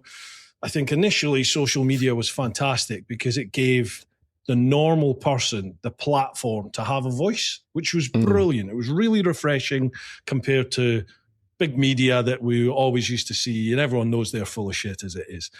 it was really good to see normal people having their voice. And I think that was what the attraction was initially. Now, the problem is everyone normal has a people voice. have got the voice. That's exactly it. And now you're just like, what is this true? Is it fact? Yeah. There's no way of knowing and determining that anymore. So you just have to make your own mind up about these things by looking at as many viewpoints as possible and getting as balanced That's an exactly information critical source thinking. as you It's possibly challenging. can. Exactly, which is what we should do with everything. And- Anyway. and We should never take looking one thing for as hard gospel. facts as well. Looking for the science in things. Yeah. Looking for the hard facts. Looking Challenging for the stuff. numbers and the maths. Yeah, Yeah. Because especially with the political systems that we've got like coming in at the minute, it's like you can debunk nearly everything by just doing the maths. Simple and maths a that's- lot of the time. Yeah, it is. Yeah, Which is what I don't understand, because at school we were taught to do that. We were taught to challenge things. We were taught we to absolutely investigate. were one of the And where's last that gone? generations to be brought up on critical thinking and going out and researching for ourselves and finding things, even when I was in You're my clicking 20s again. doing my degree. Sorry. I think maybe millennials as well went through that, but then it started getting watered down, and now we're just think we're taking coming things back at to face it. value all the time, or the younger generations are. I really do see, I think there is going to be a big turning point, hopefully soon, but if not soon, within the next decade or two. I think we are going to yearn and actively seek out the human elements again and human interaction, long form content on media. I think people are beginning to, I was going to say turn away. They're not turning away from short form stuff yet, but they're actively looking for longer form content now. You can see it in the facts and figures, particularly on YouTube. Longer vids are starting to get more views, more longer viewer retention. Whereas people, 6-7 minutes at max was what people would hang around for generally before. And you had to hook them in the first 10 seconds, then 7 seconds, then 5, and then it went to like 3 seconds. You had to hook people. Yeah, I think a lot of that is the older generations, because we remember from before. And I think we find ourselves, I know I do, if you disappear down a doom scrolling rabbit hole at, 9, 10 o'clock at night, and you look up and you think, what the hell am I doing? Do you know what I mean? Just and wasted 2 hours of my life. You feel dirty and wrong, and you're like, I'm not what? Yeah. That was a problem. I shouldn't be doing that. I've just spent 2 hours watching stupid videos with cats and whatever. And I think the worrying thing is the children that are being brought up on it that don't remember a time before, and whether we can snap them out of it. But I think we will. One thing you should never do is underestimate the youth. I think there'll be a revolution of some description, and it'll all have to change, because I think they get it, and especially seeing a lot of them rebelling against AI in general, especially in the creative, creative scene. My son's 29, and it was really refreshing. I was up seeing him. Bloody hell, that's nearly a year ago. That's disgusting. I went up to see him. He lives on a little island off of Skye, a wee island called Ratty. You have to get a little boat to it, that's where he lives. And he actively sought that out. He wanted that lifestyle. Weirdly, he's coming to London for next year, but he just wants to get that out of his system. But it was interesting, like where he worked at this little hotel in Ratty, surrounded by loads of like uni students who were there working during the summer. And it was really interesting sitting having a beer, with some of them in the evening and just chatting about stuff. And it's like they've gone through that phase of life in their teens and their 20s where it was just, believe social media and everything's like bang, bang, yeah. They were coming out of that and they were now yearning like more of an interaction, more of a human relationship almost, like the content that they were looking for on, even on like the likes of TikTok and stuff like that. They were looking for more educational stuff now, and just something with a bit of like content to it, like what rather than just sit and watch something which is basically just porn for the eyeballs. They wanted something back in return. It's like, educate me, entertain me. I want something more from this content. And I think that's what's going to happen. I think we're going to move back to people want that human connection, whether that be from stuff like yours, pieces of art that a human has actually made with their hands. I think we're going to see a lot more of that through bikes, through furniture, I think there's just going to be a return to that. I really do. I think that we're going to have an appreciation for the craft of creation. I think that's coming back. I hope that's right. Yeah, I hope so too, Bruce. I really do. And it does. Like I said, I think you never underestimate the youth. I don't think they will let things get too far. I think back to me and myself as a youth, and back to your son, talking about your son. All I wanted to do when I was 16 was move to a big city and be a musician and be around people all the time, and just live that sort of life. And I did. But now all I dream of is living in a log cabin in a lake in Vancouver. You know what I mean? That's the retirement. I just want to be as far away from people as physically possible. Yeah. Just put me on a house on the banks of a lake. Me, my wife, my close family, and a fishing rod. So brilliant. Maybe a shotgun in case a bear shows up. But that's it. That's it. Have you watched that Martin Short documentary on Netflix? I don't know whether I have. No. Do you know who Martin Short is? The actor? No, go on. The comedian. American comedian. He was in... Have you seen Inner Space? Do you remember that film from the 80s, 90s? Yeah. So he was the main actor in that, not Dennis Quaid, but the guy that got shrunk down and went in. And then he was in Three Amigos with Chevy Chase and Steve Martin. He was the other Three Amigo. I got you now, yeah. Famous American comedian. Well, his family home he's Canadian, so his family home was up in Canada, and it's exactly what we just spoke of. It's this beautiful little wooden house, well, not little, but a wooden house on the banks of a lake, surrounded by like mountains and trees.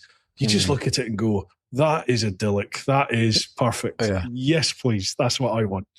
It's just what a beautiful, beautiful, like sort of life they had there, just surrounded by all their family and friends, and that beautiful surrounding. Oh, wow.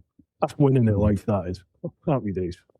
Well worth watching. Can't remember what it's called, but it was really good. Oh, give that a go. I was talking to my daughter about this at the dinner table the other day. And the importance of, when you're young, you want to have friends and you want to be liked. And you want to feel like you've got relationships everywhere. But I think I realized too late that one of the most important things in life is to be comfortable in your own company. And if you can, it sounds cheesy, but not like loving yourself, but if you are happy in your own company, then you've already won, really. If you're confident enough, and you have to be confident to be comfortable in your own company, that you don't need any, you don't need any outside influence. You can silence the voices. You can channel your own energy. If you can do that, then the relationships will happen naturally and they'll flow, and you'll meet people who are like-minded, and you'll feel comfortable. You don't have to go out and chase being liked. And I'm trying to pass that on, because my daughter's in a vulnerable stage where she's learning about social cues. She's 10, and all her mates are falling out. Some of them are growing up way too quick. Yeah. And then they're, halfway between kids and adolescence, and it's tough falling out with each other. And it's like, well, if they don't make you happy, you don't need to be around them. Surround yourself with people that make you happy. But first, be comfortable in your own existence. And that's so hard to tell a young kid, especially at that age. It is. I think it's a life lesson. And now, like I said, I kind of crave that. I kind of crave solitude. I'm the same. I love just being by myself. Dreaming about the retirement and just sitting by a lake with a fishing rod and not have to do anything. That's the dream. Yeah. I don't care whether, if I have to catch my own dinner. That's it, isn't it? Yeah, I actively seek that out now because I don't really get to ride the bike by myself anymore. I'm always on a tour or going somewhere to do something. Woe is me and all that bollocks. But like I've said it umpteen times on here, it's kind of the reason I do some of these like endurance rides that I do, around the UK and stuff like that. It's just because it's just you, isn't it? It's just me on a bike and off I go. I have people saying, "Oh, let me know when you're going to do that again. I'll come with you." I'm like, no. This is just me. This is me time. I kind of live vicariously through those videos of yours because I haven't ridden hardly at all in the last sort of 6 months. And I'm starting to miss it, and I keep, start craving it. But, and I'll go out in the next week. I'm sure I will, but it probably won't be for far. But, having time to go out and ride these bikes that I've built is rare, Yeah, because I'm always my wife made me do it. I've always been a builder before I was a rider, but I'm a builder first, I guess. But yeah, I would love to just take a few weeks off and go on a big ride somewhere. Somewhere down the line. I'm very fortunate to, although I'm moaning about I don't get the time to ride by myself, I am very fortunate that 2/3 of my year is spent riding with like-minded people on some of the best roads in the world. So, I'm by no means, what's the word? Short something. You know what I mean? Short-changed. You're not I'm not complaining short-changed. about it. Yeah. No, absolutely no. But I do enjoy watching you do that. Yeah. Thank you. Well, there will be another one coming out. I did an around the UK on a twist and go scooter a couple of months ago, so I need to edit that. Yeah. Just trying to find the time, but I'll get that done soon. I remember Right, first time we talked, we were you asked me, or somebody asked me, if you had to go from John O'Groats to Land's End, what would you do it on? And I said, like, I'd do it on a 50cc Honda Cub, just because it'd be ridiculous. So it was ace. I remember saying that with you.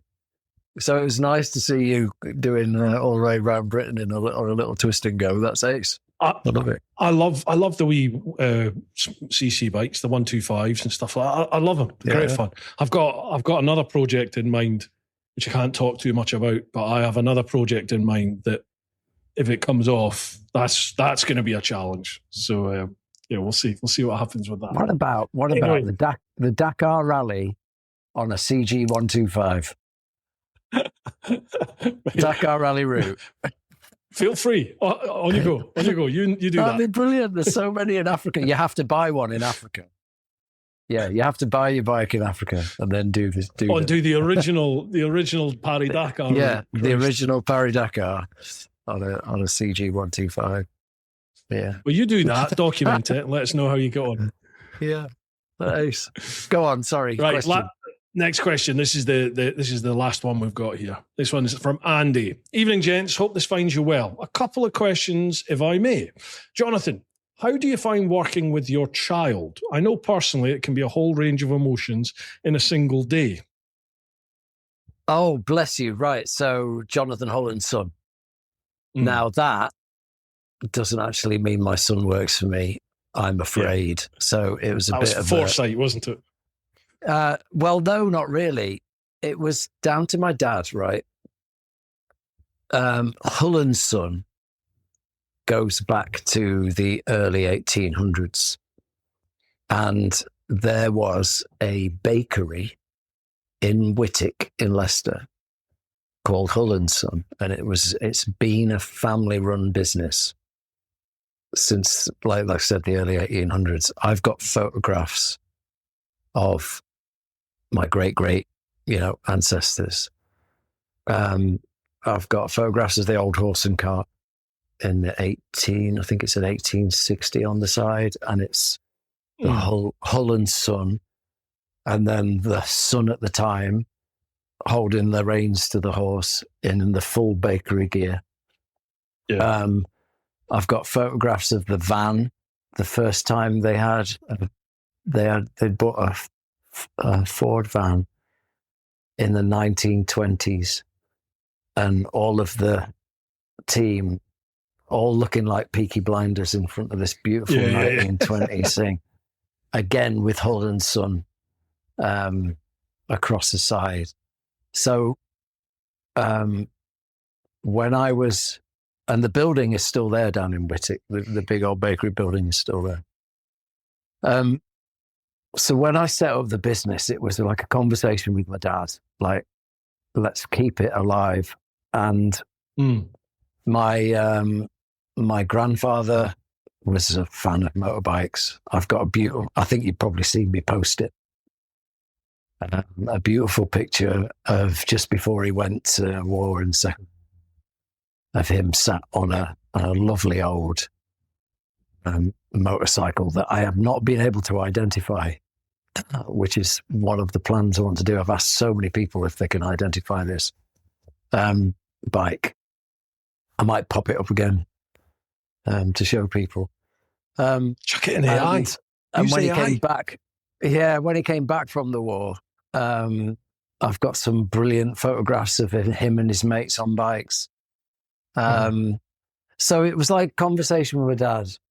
Let's keep Hull & Son alive. Let's keep the business name alive. Ted, obviously, is my son currently, but he's only 7.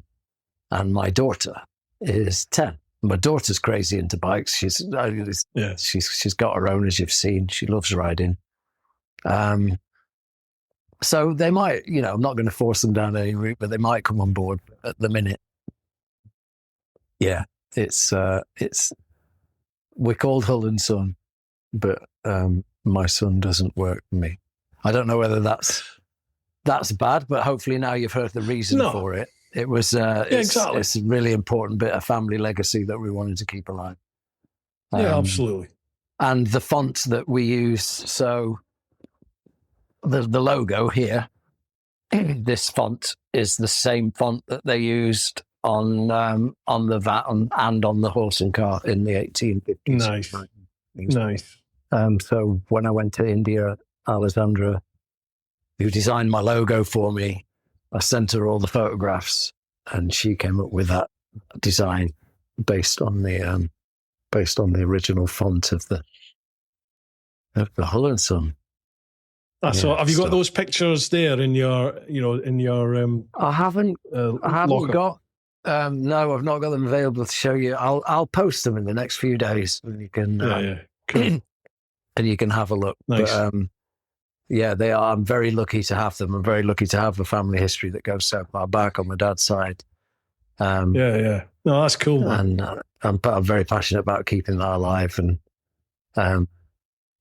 knowing where we came from. Yeah, of course. Yes, it's good to keep that sort of family history alive, isn't it? Like a lot of the time, I was like that as a youngster, not really interested in genealogy and the family history and stuff. But as you get older, and then certainly after losing my mum, you're very, very aware that your time here and your parents' time here it's not indefinite, is it? So there is an end. And I've found myself like chatting with my dad now and asking all about like his family history and mum's family, all stuff that just I didn't know about growing up. It wasn't spoken about. And it's like, well, if you don't find that out now, that's just going to get lost to history, isn't it? It's gone. Well, that's the Canadian connection as well, because we've got there's quite a few of my dad's side that emigrated at the turn of the 19th century, and they went to Vancouver in Canada. So we've got hulls out there too. Yeah. So have you been out? Have you been over there yourself? I haven't. My parents went a couple of years ago, but I've not yet been out there. But yeah, just love the idea of it. It's probably different in reality, you know. Might not be though. Might be everything you've ever thought. You might have that house on the lake. Another question from Andy. Do you find with customers they have a clear vision of what they want or just a notion? And how do you manage that? That's interesting because that ties into what we first spoke about. Yeah, I think we've kind of covered that now, haven't we? Yeah. There are people that come to you, like I said, right or wrong, I have turned a lot of people down because they come on and say, I've got such and such a bike and I want you to do this, and this to it. That's like a no straight away from me. But yeah, we have, if somebody wants a bike, we have a conversation. And it's I prefer a video call or but sometimes it's just telephone conversation. And we talk it through.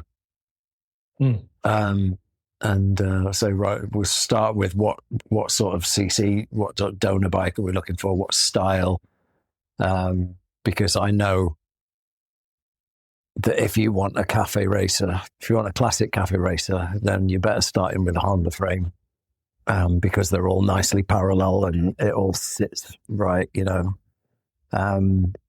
If you want a more modern cafe racer sort of style with all the big upside down forks on it and all that sort of stuff, then you probably better with something like a BMW.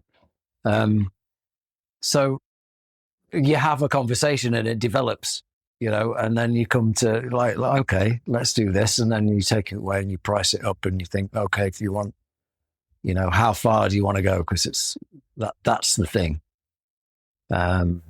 You have to have the awkward conversation first. It's like, what's your budget?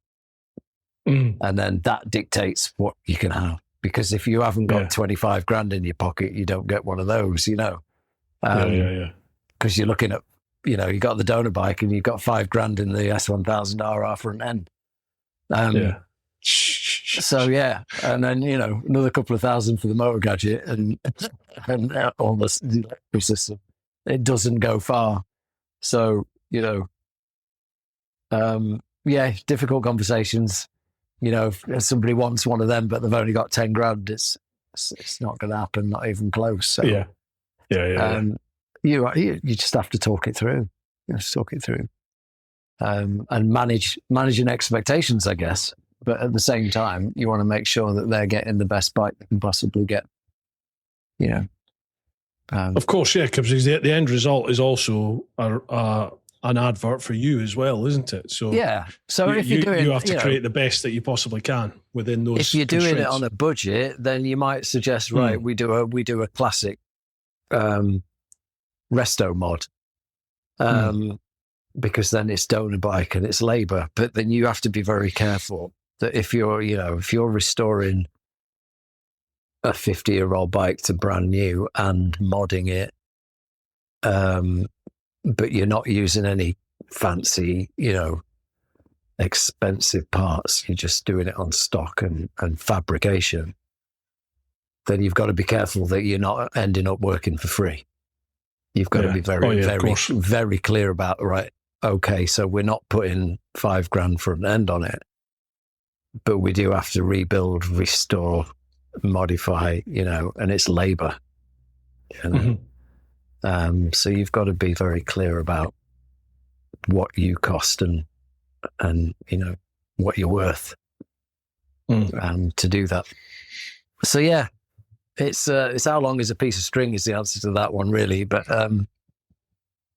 yeah, it's complicated, which is why why I'm going down the Northman track, because I know where I am with that. Yeah, definitely. And it's very clear. It's crystal clear what somebody's getting for the money and when. Then it takes all that takes all that away, right? Yeah. And it's the added exclusivity, the fact that there's only, say, 5 bikes. It's a limited run, isn't it? That's nobody else is rocking up to the club in the same bike as you've got, have you? Yeah, definitely. Final question, one for Bruce. If you had to have one of your bikes made into a custom bike, which would it be and why?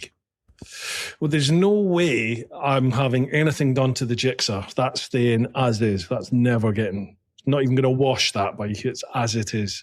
So it would have to be the GS. It would have to be the Tractor 1300. Bloody hell. What would I want done to that? I know people have customized the 1300s, but I can't think of anything in my head. I'm just pulling up a picture there. I'm just GS 1300. Yeah. Oh wow. You'll probably be sick. How old? I like the look of it. I like the look of it. What year's yours? 23, first one. They all look the same. They haven't changed. Yeah. So you've got the GS and then there's a GSA. The GSA basically looks very, very chunky. The GS is the sort of much more streamlined look. I'd take the first to go would be all the plastics. Yeah. And I'd like to see that completely stripped back and then scramble the hell out of it. Ooh. Massively aggressive scrambler, but naked and minimal. Yeah. How much are we talking here, Jonathan? Oh, I don't know, but we can crowdfund this. Folks. Let's do it. That's where I'd go with that, I think. Oh man, I wish I had the cash to buy one and go, right, there you go, fill your boots. I'd love to see what you do with one. Yeah, that would be awesome. Yeah, I think that'd be fun. Andy, I've got no idea what I'd do to it. Yeah, I think so, because the look of that bike is so what's the word? You know, when it really isolates people in their opinion. What's the word I'm looking for? You know what I mean? Like, people either love it or they hate it. It's one of them. Well, I mean, it's very, it's very adventure, isn't it? But it's nothing like any of the other adventure bikes. You know, that is so different to the 1250 It's almost like a beak on it, isn't it? It's like a yeah. From a design they really try to make it perspective, streamlined. It's almost bird-like, isn't it? I quite like that. Oh, you do? Oh, okay. Yeah, I think I'd have fun with it. I'd like to see what the bones of it are. I'd like to see what the frame is underneath all that plastic. Yeah. Before I made a decision on what it should be. See what it's... Compared to the 1250, they've really stripped it down. Because when I first bought the bike, my mate Pete fully detailed it and ceramic coated it and everything. So he stripped everything off of the bike when he was doing that. And just looking at the bike without the plastics on it, they've stripped so much out of that bike to try and make it as thin and light as possible. Yeah. But things like that used to have, I think it used to have like a trellis frame at the back. Now that's solid. But there's lovely sort of sweeping lines through it, you know? I think because the 1250 was so angular in how it looked, and the 1300, they've really tried to make it flowing and sweeping to try and make it look so much smaller than the 1250 was. It's not actually any smaller, really, when you look at them side by side, but just the fairings and everything make it look a lot sleeker and sort of like it's been down the gym a little bit. And, you know, that's kind of how it looks. But I'd be interested to see what you would do with that for sure. Still got a few things on the build list, and we spoke briefly about the Dakar recently. I'd like to do a classic Dakar bike, like just a restoration project or a clicking. You're clicking. Sorry. You get me on that. Like a yeah, I would like to do it with all the libraries and either a replica or a restoration, you know, of like a early 80s, you know, something big and brutish and, you know, beige and with camel logos all over it. Yeah. That's interesting because a lot of your stuff is quite, not diminutive, but a lot of your stuff is stripped back, isn't it? Oh, it is, yeah, entirely minimal. But I've, you know, that's my style. But there are little things that I'd like, you know. I've never really done a proper classic restoration either. Like brought something back to factory.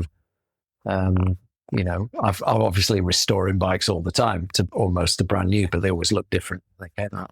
Mm-hmm. Mm-hmm. So it'd be nice at some point to have a crack at that. But yeah, I'd start doing it and then I'd end up chopping it to bits because that's when I get creative in the zone. Yeah. I was going to do a classic restoration, but let's finish questions with, I've got a question for you. All going well, all the stars aligning, everything working out the way you hope. Sorry, my dog's a twat, she's barking. The way you hope things are going to go, where do you see the business going? Where do you see life taking you? Say in 15 years' time, we come back and we have another chat on this podcast. 15 years? I'd hope I'd be pushing retirement by then, mate. I'm 50 already. All right, 10 years then. Let's go 10 years. 10-year plan. I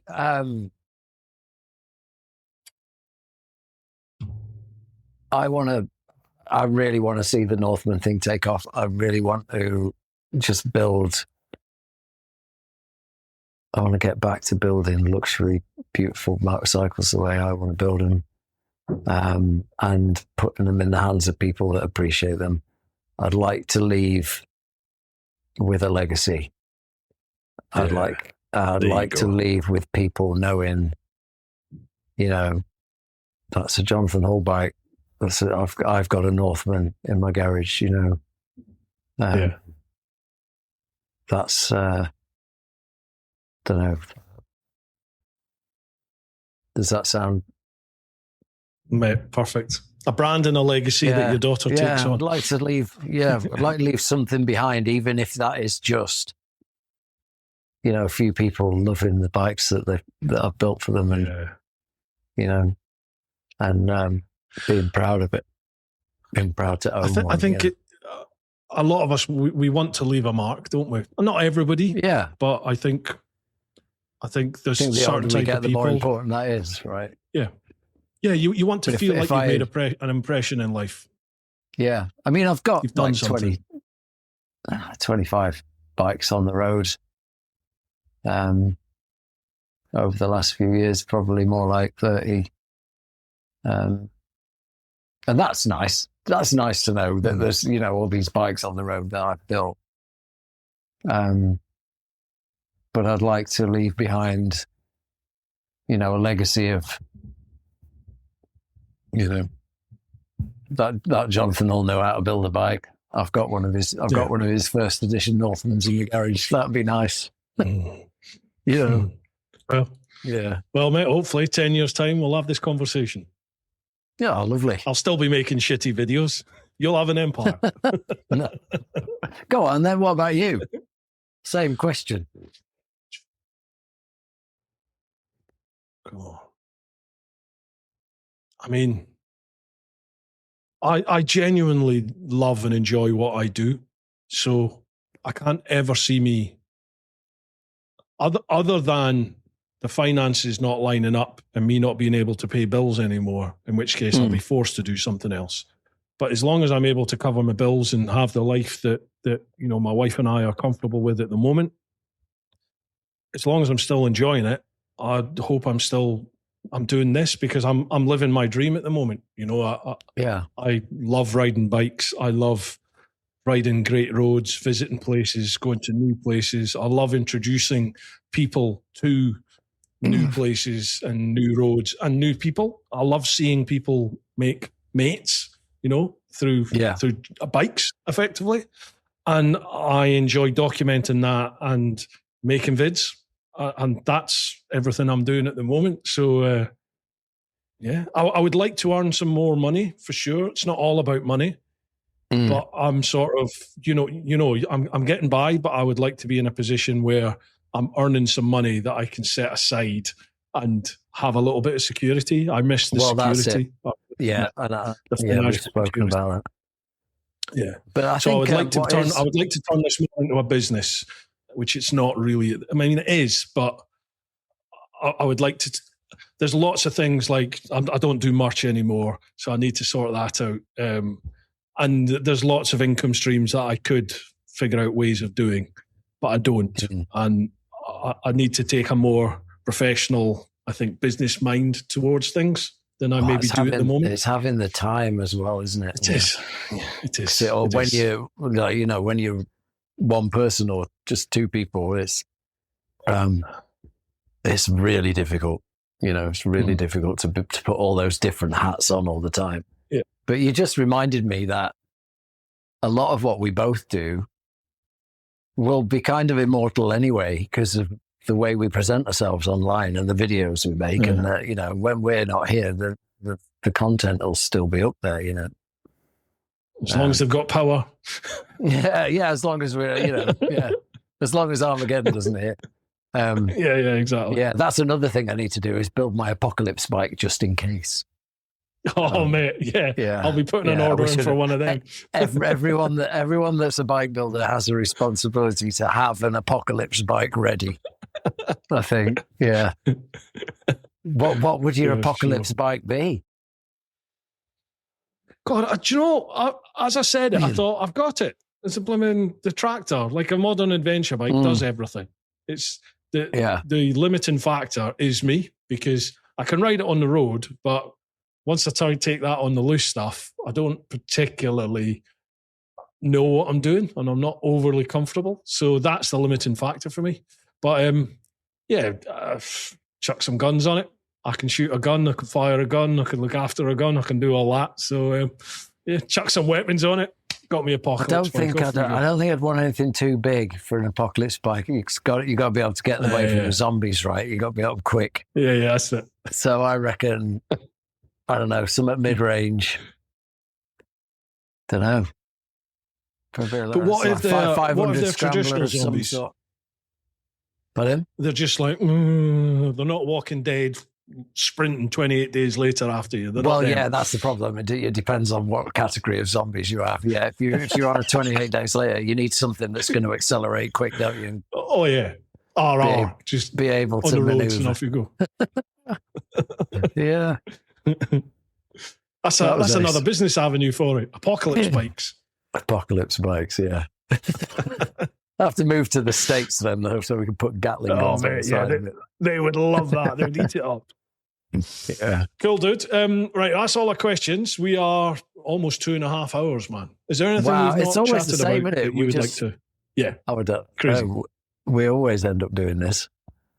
No, I don't know. I think we've covered everything in a roundabout way, didn't we? Yeah. All right, then. If people want to find out more about the new Northman business, where do they go? What do they do? Or if they want to find out more about Jonathan Hollandsons. Right. Well, the first protocol is the website, jonathanhull.co.uk. We also have northmanmotorcycles.co.uk and northmanmotorcycles.com. They all go to the same place. So they all head to the Northman page on the website. And that's where you can see what we've got on offer. I'm very open about the pricing. So they are all on the website. There's nothing secret. It's very clear. There's a video that talks you through how the financials work and all that sort of stuff as well. So one thing I wanted to make sure we were doing is being completely open from the beginning. So, I'm not getting bombarded with phone calls saying, how much is this? And how can I get that? And, all of that work is on the website. So, you only have to get in touch if you actually want one. It shows what we've got available.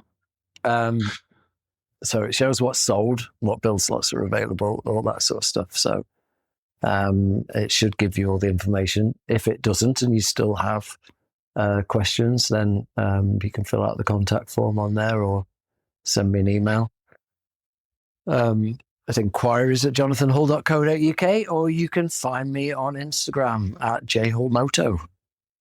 There you go. Cool. That's it. And if people want to come and see your work in person, are there any shows coming up that you're going to be at or anything like that? Well, we're done for the big ones this year. I'm going to have a think about what I can still do. We invested a lot of time and money in both the bike shed events this time, so it kind of took the show budget out from under us. But I'm hoping we'll get some things at the Motorist. We've got some opportunities down south as well that we're talking to. Yeah, so I'll keep you posted on that. Cool. We've got some content, like I said. Doble Motorcycles are coming to deliver a donor bike week on Tuesday, so we'll have some content going out with Honda, so that's exciting. Anything else in the immediate plan? No, just watch this space. Content of the next bikes. Well, folks, just make sure you check out the show notes. If you're listening, check out the show notes. If you're watching the YouTube vid, have a look at the description. There'll be links for the websites there and Jonathan's socials as well. So make sure you give them a like, a follow, subscribe, all that jazz. Well, dude, thank you very it's been much, an Bruce. absolute pleasure. Enjoyed chatting with you. It's as so always. easy to talk to you, mate. It's like we just, like I said, you look up and there's 2.5 hours gone. Yeah. I just enjoy it. I love doing these podcasts. Sorry for all the clicking. The clicking. No worries. No bother at all. I'd love to do one of these in person one day, mate. I'd love, because you don't get that annoying delay. There's a delay always when you do it online. You are more than welcome to come, and I'd love that if you came and visited me down at the shop. That'd be cool, man. To do some sometime. content off at the shop. You are more than welcome anytime you like. Right, next time. Just say the words. Next time, let's do that. Next time, let's do it in person. All right. Cool. Sounds we'll good. do that now. Awesome. Folks, hope you've enjoyed this one. If you have, please tell all your mates about it. Pass the word. Spread the word about Bru Time. I'm really trying to ramp up the pod as much as possible at the moment. So tell your mates. Tell them about it. Share this link with them. Make sure you subscribe to the channel on YouTube. If you listen on an audio platform, make sure you give it a follow, a like. If you can leave a rating, that would be amazing. Apart from that, folks, keep doing your thing. Look after those that you love. Get on out there whenever you can and live your life. Dude, right. Did I say thank you to you? I did say thank you to you, didn't I? I can't remember, but that was lovely.